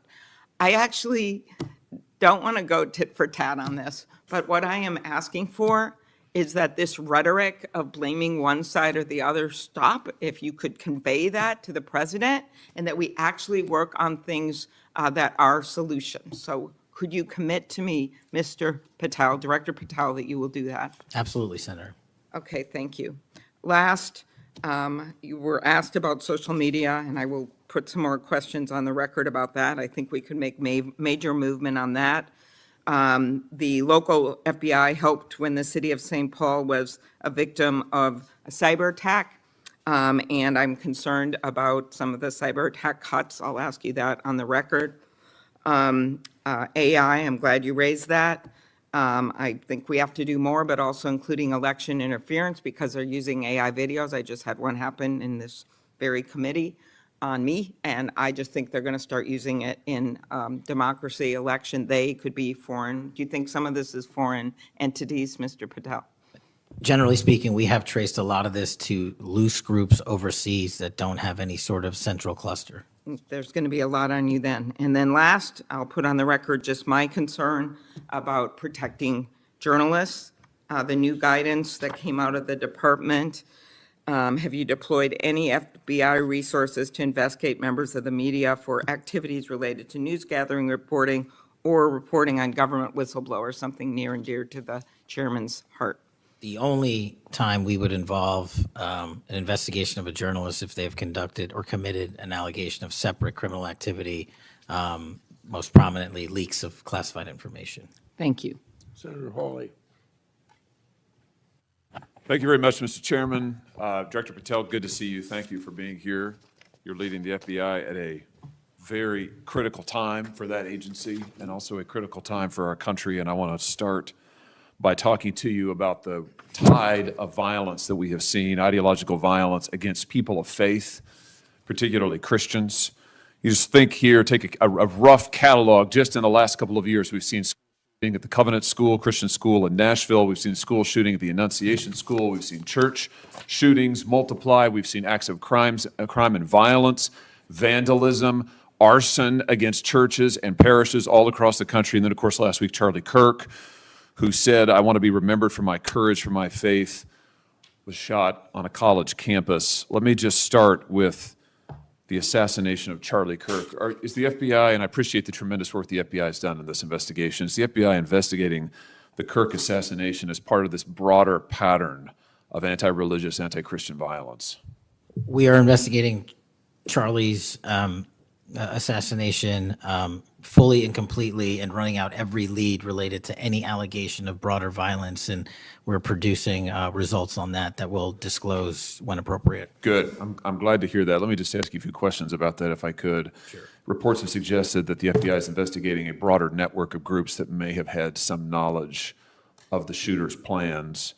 Can you give us any details on that, following up what you already said in public? How's the FBI working to find other potential accomplices, folks who may have known about the shooter's plans, folks who may have encouraged him? Any update on any of that? So in terms of what we do for an interrogation perspective, we go and reach out to the family and community immediately. And we've conducted those investigations and interrogations with local law enforcement, and we're continuing to do that because those closest to the suspect are going to hopefully know the most about the suspect and his beliefs and his ideology. On top of that, unfortunately, it has been leaked that there was a Discord chat, and for those unfamiliar with it, it's a gaming chat room online that the suspect participated in. So what we're doing, we've already done, is serve legal process, not just on Discord, so that the information we gathered is sustained and held in a evidentiary posture that we could use in prosecution should it be decided to do so. And we're also going to be investigating anyone and everyone involved in that Discord chat. Okay, very good. I see the public reports that the Discord thread had as many as 20 additional users. It sounds like you're trying to run down all of that to see if that's accurate, who else may have been on that thread, what they may have known. Is that fair to say? It's a lot more than that, and we're running them all down. It's a lot more than 20? Yes, sir. And you're running all of that to ground? Every single one. Yeah, fantastic. Let me just turn to the broader question here of anti-religious, anti-Christian violence. Let me just give you a few stats that I'm sure that you're all too familiar with. Every person of faith in America certainly is. Major report this past year found that there have been over 400 instances of hostility against churches in the United States in the year 2024. Those included arsons, bomb threats, shootings, and firearm incidents. Another organizational report found that there were 500 attacks on Catholic parishes alone. So that number, 415, that's all Christian churches in 2024. Another organization found 500 separate attacks on just Catholic parishes since May of 2020. Of course, we have the Covenant school shooting, the Annunciation school shooting in Minnesota, where 2 children were shot dead as they were praying in a pew. Here's my question. What is the FBI doing to take on this rising tide of violence that seems to be motivated by anti-religious hatred?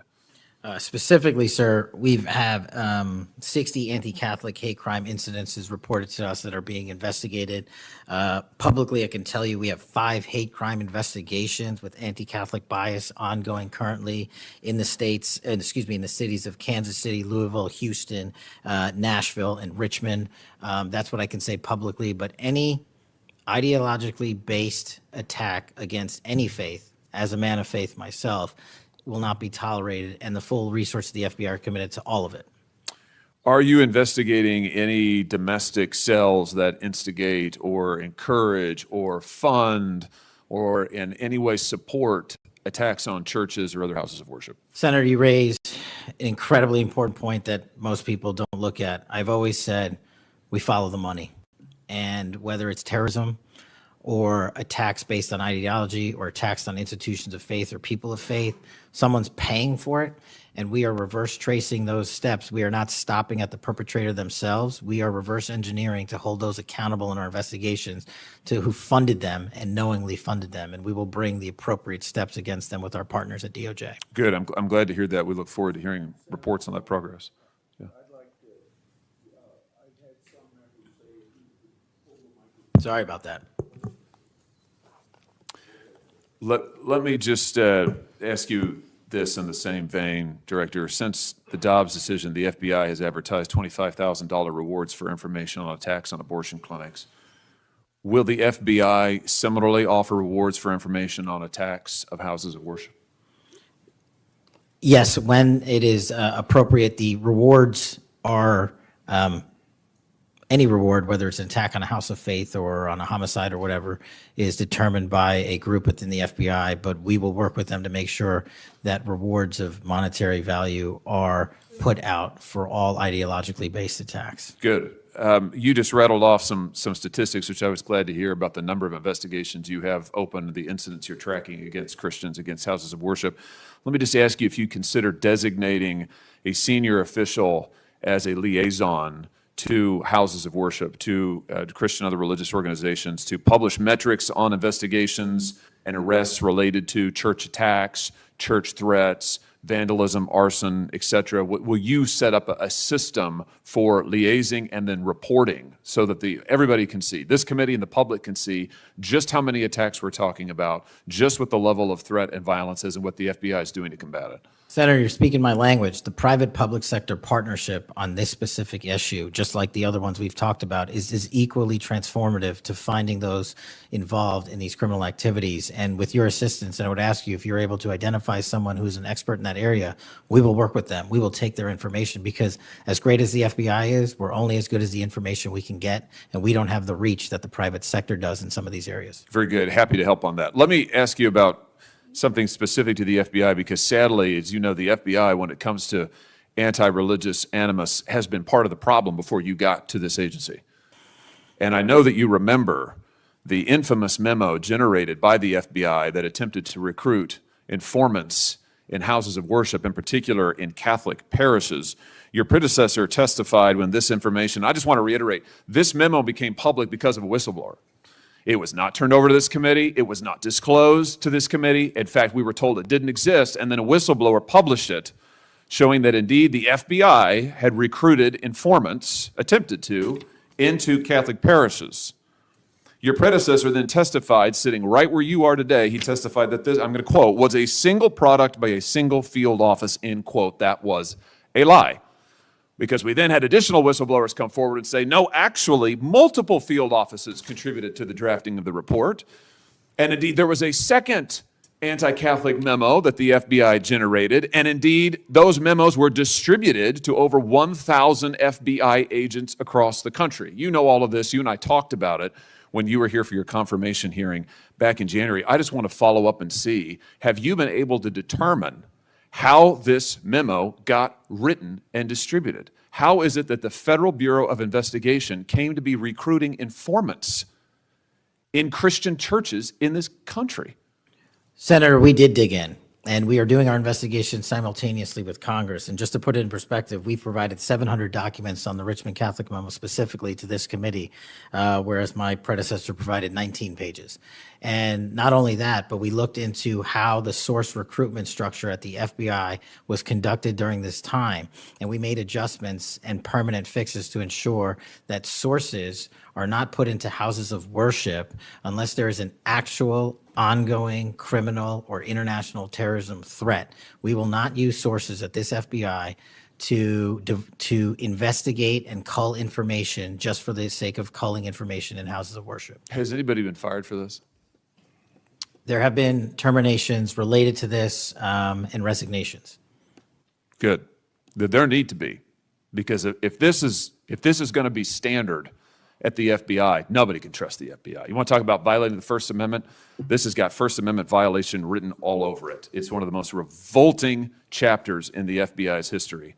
And considering what we're seeing more broadly in terms of the acts of violence against people of faith, this has absolutely got to end, and the FBI has to lead the way. So I count on you to do that, Director. Let me just, in the minute or so that I have remaining, let me just shift gears and ask you about something else you said earlier. You said that protecting our youth is maybe the FBI's top priority. It's great to hear. Let me ask you about the role of AI chatbots in that, which you've talked about a little bit already today.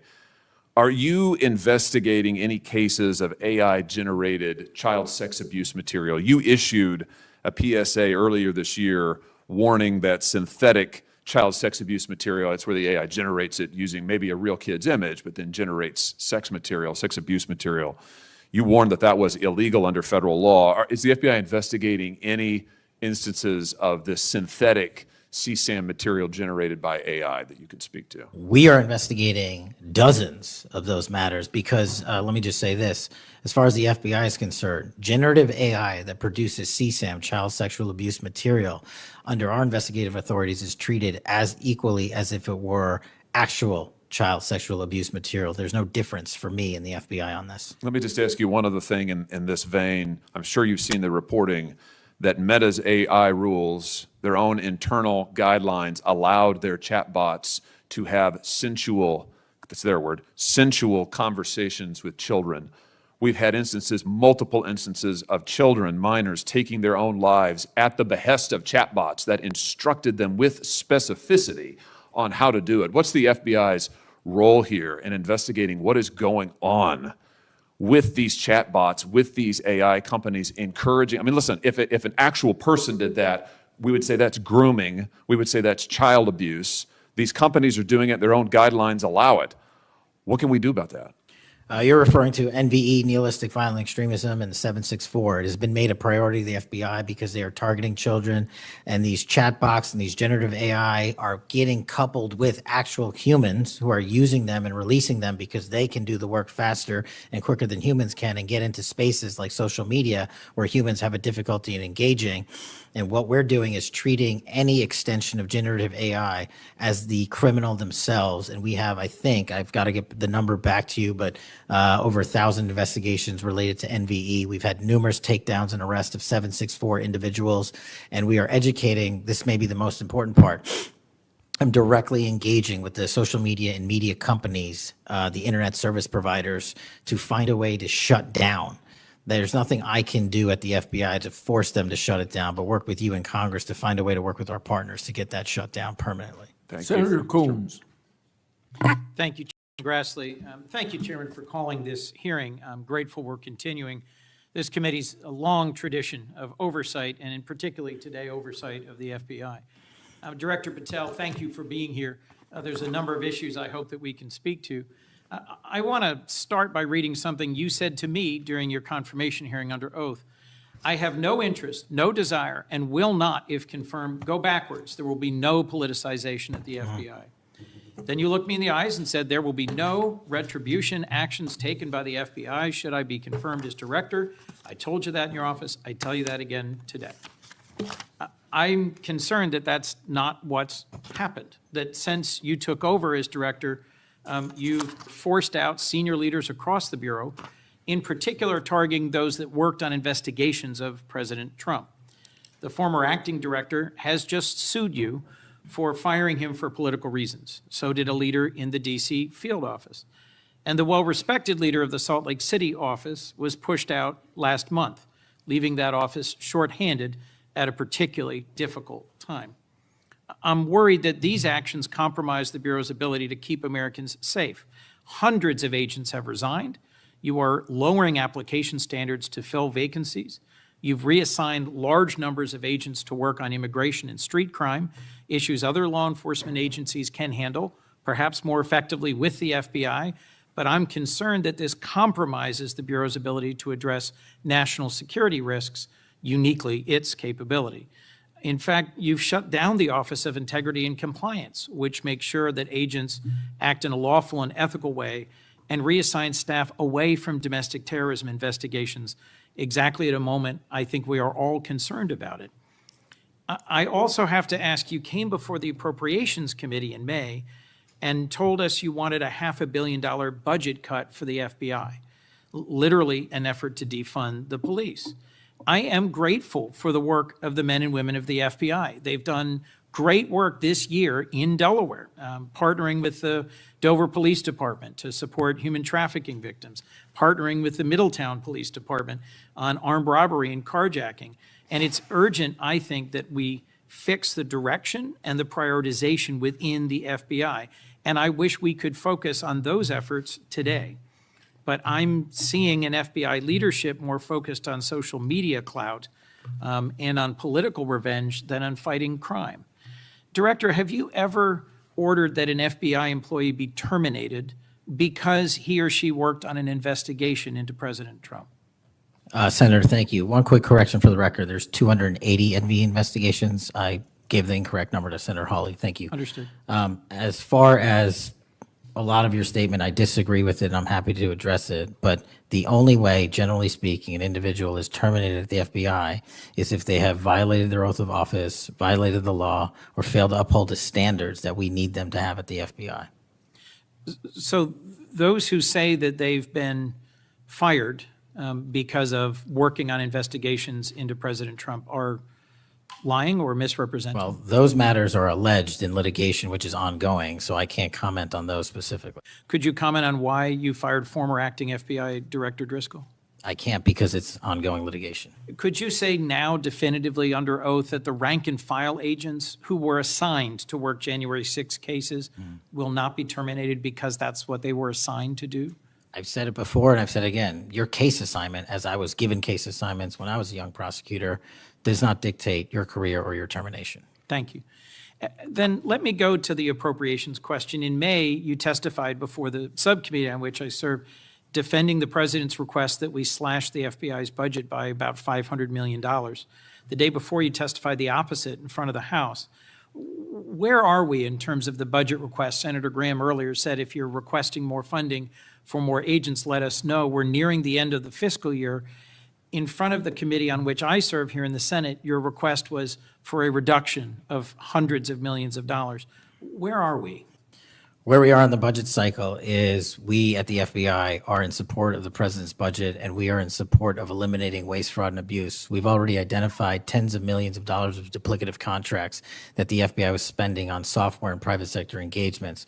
We've also identified duplicative workloads. So we are transitioning those folks out of doing the same thing twice over and into the field.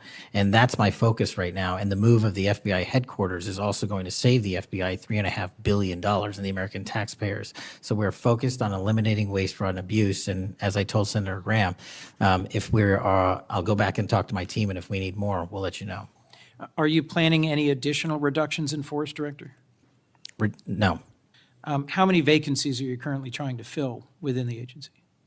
In terms of the 1811 ranks, there's a few hundred open vacancies that we have funded.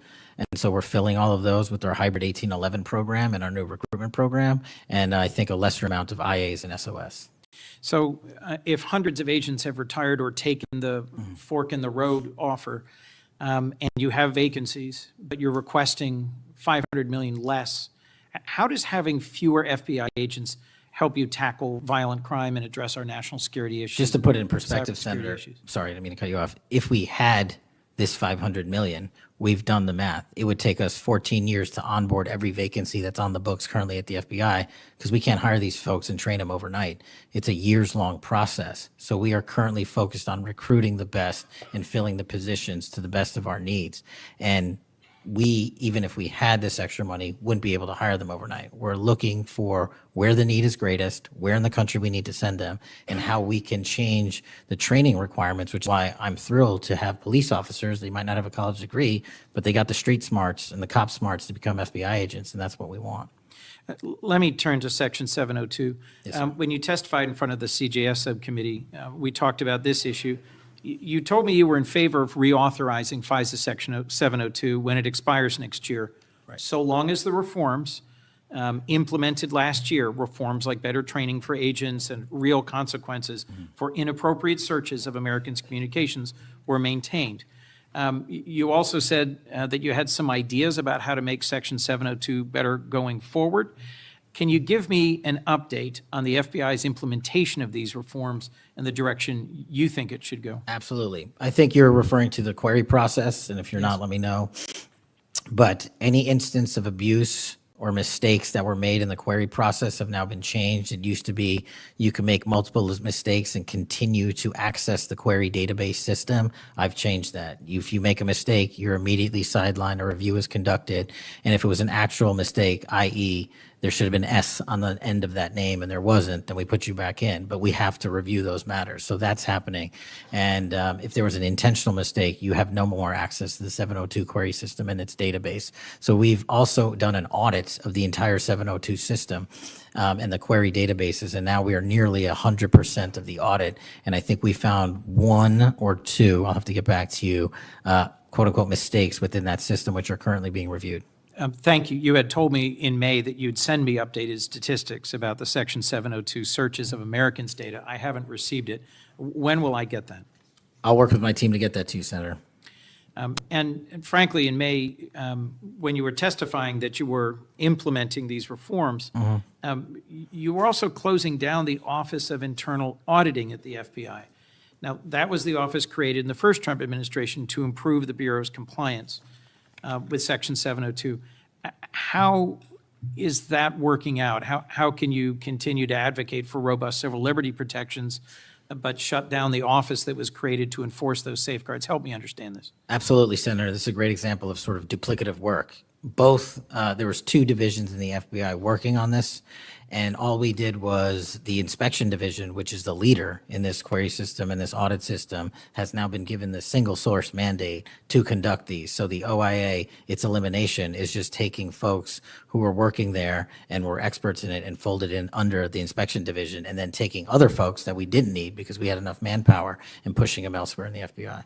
I'm concerned about the rise in threats against members of our judiciary. What are you Yes, sir. doing with the U.S. Marshal Service to help protect our federal judges and with state and local judicial systems to help provide some of the expertise of the FBI in protecting them as well? I share your concern, Senator. We have 35 open investigations, 17 against federal judges, and the remainder against state court judges and threats that they have received. And as you know, federally, there's a specific statute which prohibits that. So we are working up those cases and referring them to prosecution where we can meet the threshold for evidence.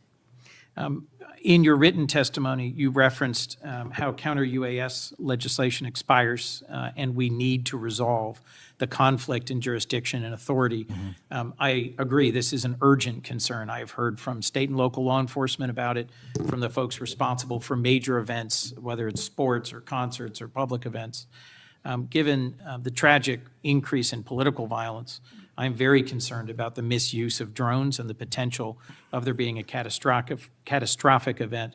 What could we do to address this challenge? Well, obviously, reauthorizing the capabilities that we have under the Counter-UAS program.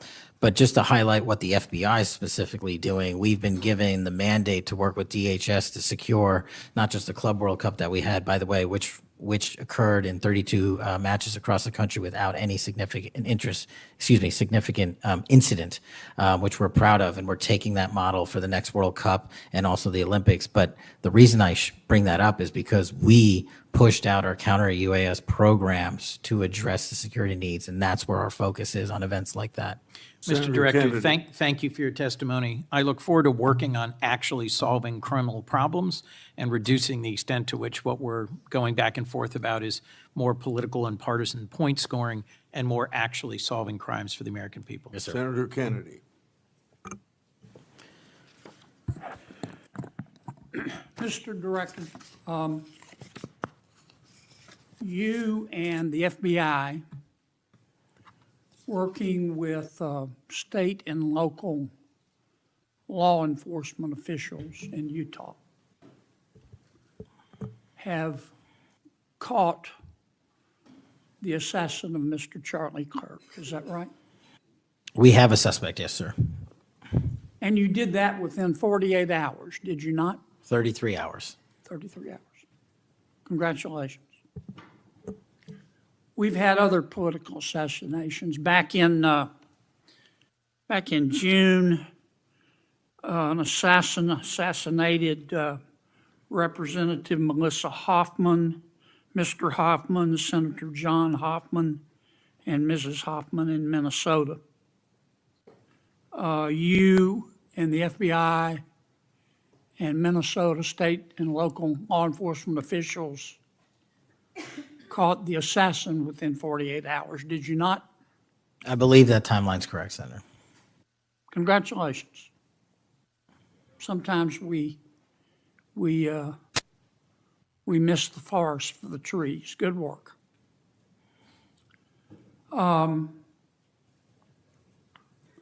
Did Mr. Kirk's assassin act alone? As I've said since the beginning, Senator, it is very much an ongoing investigation, and I can't speak to the state charges. That's for the state to address on their own, but we are providing them with the same investigatory findings we're parting the department. And as I noted to Senator, I believe it was Cornyn or Hawley, that there are a number of individuals that are currently being investigated and interrogated, and a number yet to be investigated and interrogated specific to that chat room. So we are very much in our ongoing posture of investigation. So others could have been involved? Yes, sir. Okay. I asked you this last time you were here. Cash, you remember Mr. Peter Strzok and Ms. Lisa Page? Yes, sir. Mr. Strzok was an FBI agent. Ms. Page was an FBI lawyer. They were both very aggressive anti-Trump political activists who allowed their political opinions to affect their work at the FBI. Is that a fair statement? I believe their text messages and their testimony that was secured by the OIG and DOJ speak for themselves. In fact, Mr. Strzok and Ms. Page were having an extramarital affair, and at one point, Ms. Page texted Mr. Strzok, quote, "Trump's not ever going to be president, right? Right?" And Mr. Strzok replied, "No, he won't. We will stop it," end quote. Ms. Page resigned from the FBI. Mr. Strzok was fired. They promptly sued the federal government and the FBI and Justice Department for releasing their emails, which revealed all of this. The FBI settled that lawsuit for $1.2 million, gave Mr. Strzok $1.2 million cash, gave Ms. Page, who resigned. She wasn't fired, she resigned, she quit. Gave her $800,000. Who, if the FBI made that decision to give them money? That settlement was reached in the Biden administration when my predecessor was the director. Who? Are you saying that Chris Wray did? The only people that can decide that settlement are the Attorney General in conjunction with the director and the administration. Okay, so you're telling me that Attorney General Garland and Director Wray decided to give them the money? Is Yes, that sir. right? Yes, sir. Okay. Now, when you took over the FBI, did you find instances of where, under the Biden administration, the FBI had weaponized the agency to push the political beliefs of President Biden? Sorry, the last part. When you took over the FBI, did you find instances of where the Biden administration had politicized the FBI to prosecute its political agenda? Well, I won't speak for other people. Haven't been a target of that weaponization, haven't been a staffer on the House Intelligence Committee, having had the Justice Department weaponized against me for making the findings and leading the investigation of Russiagate.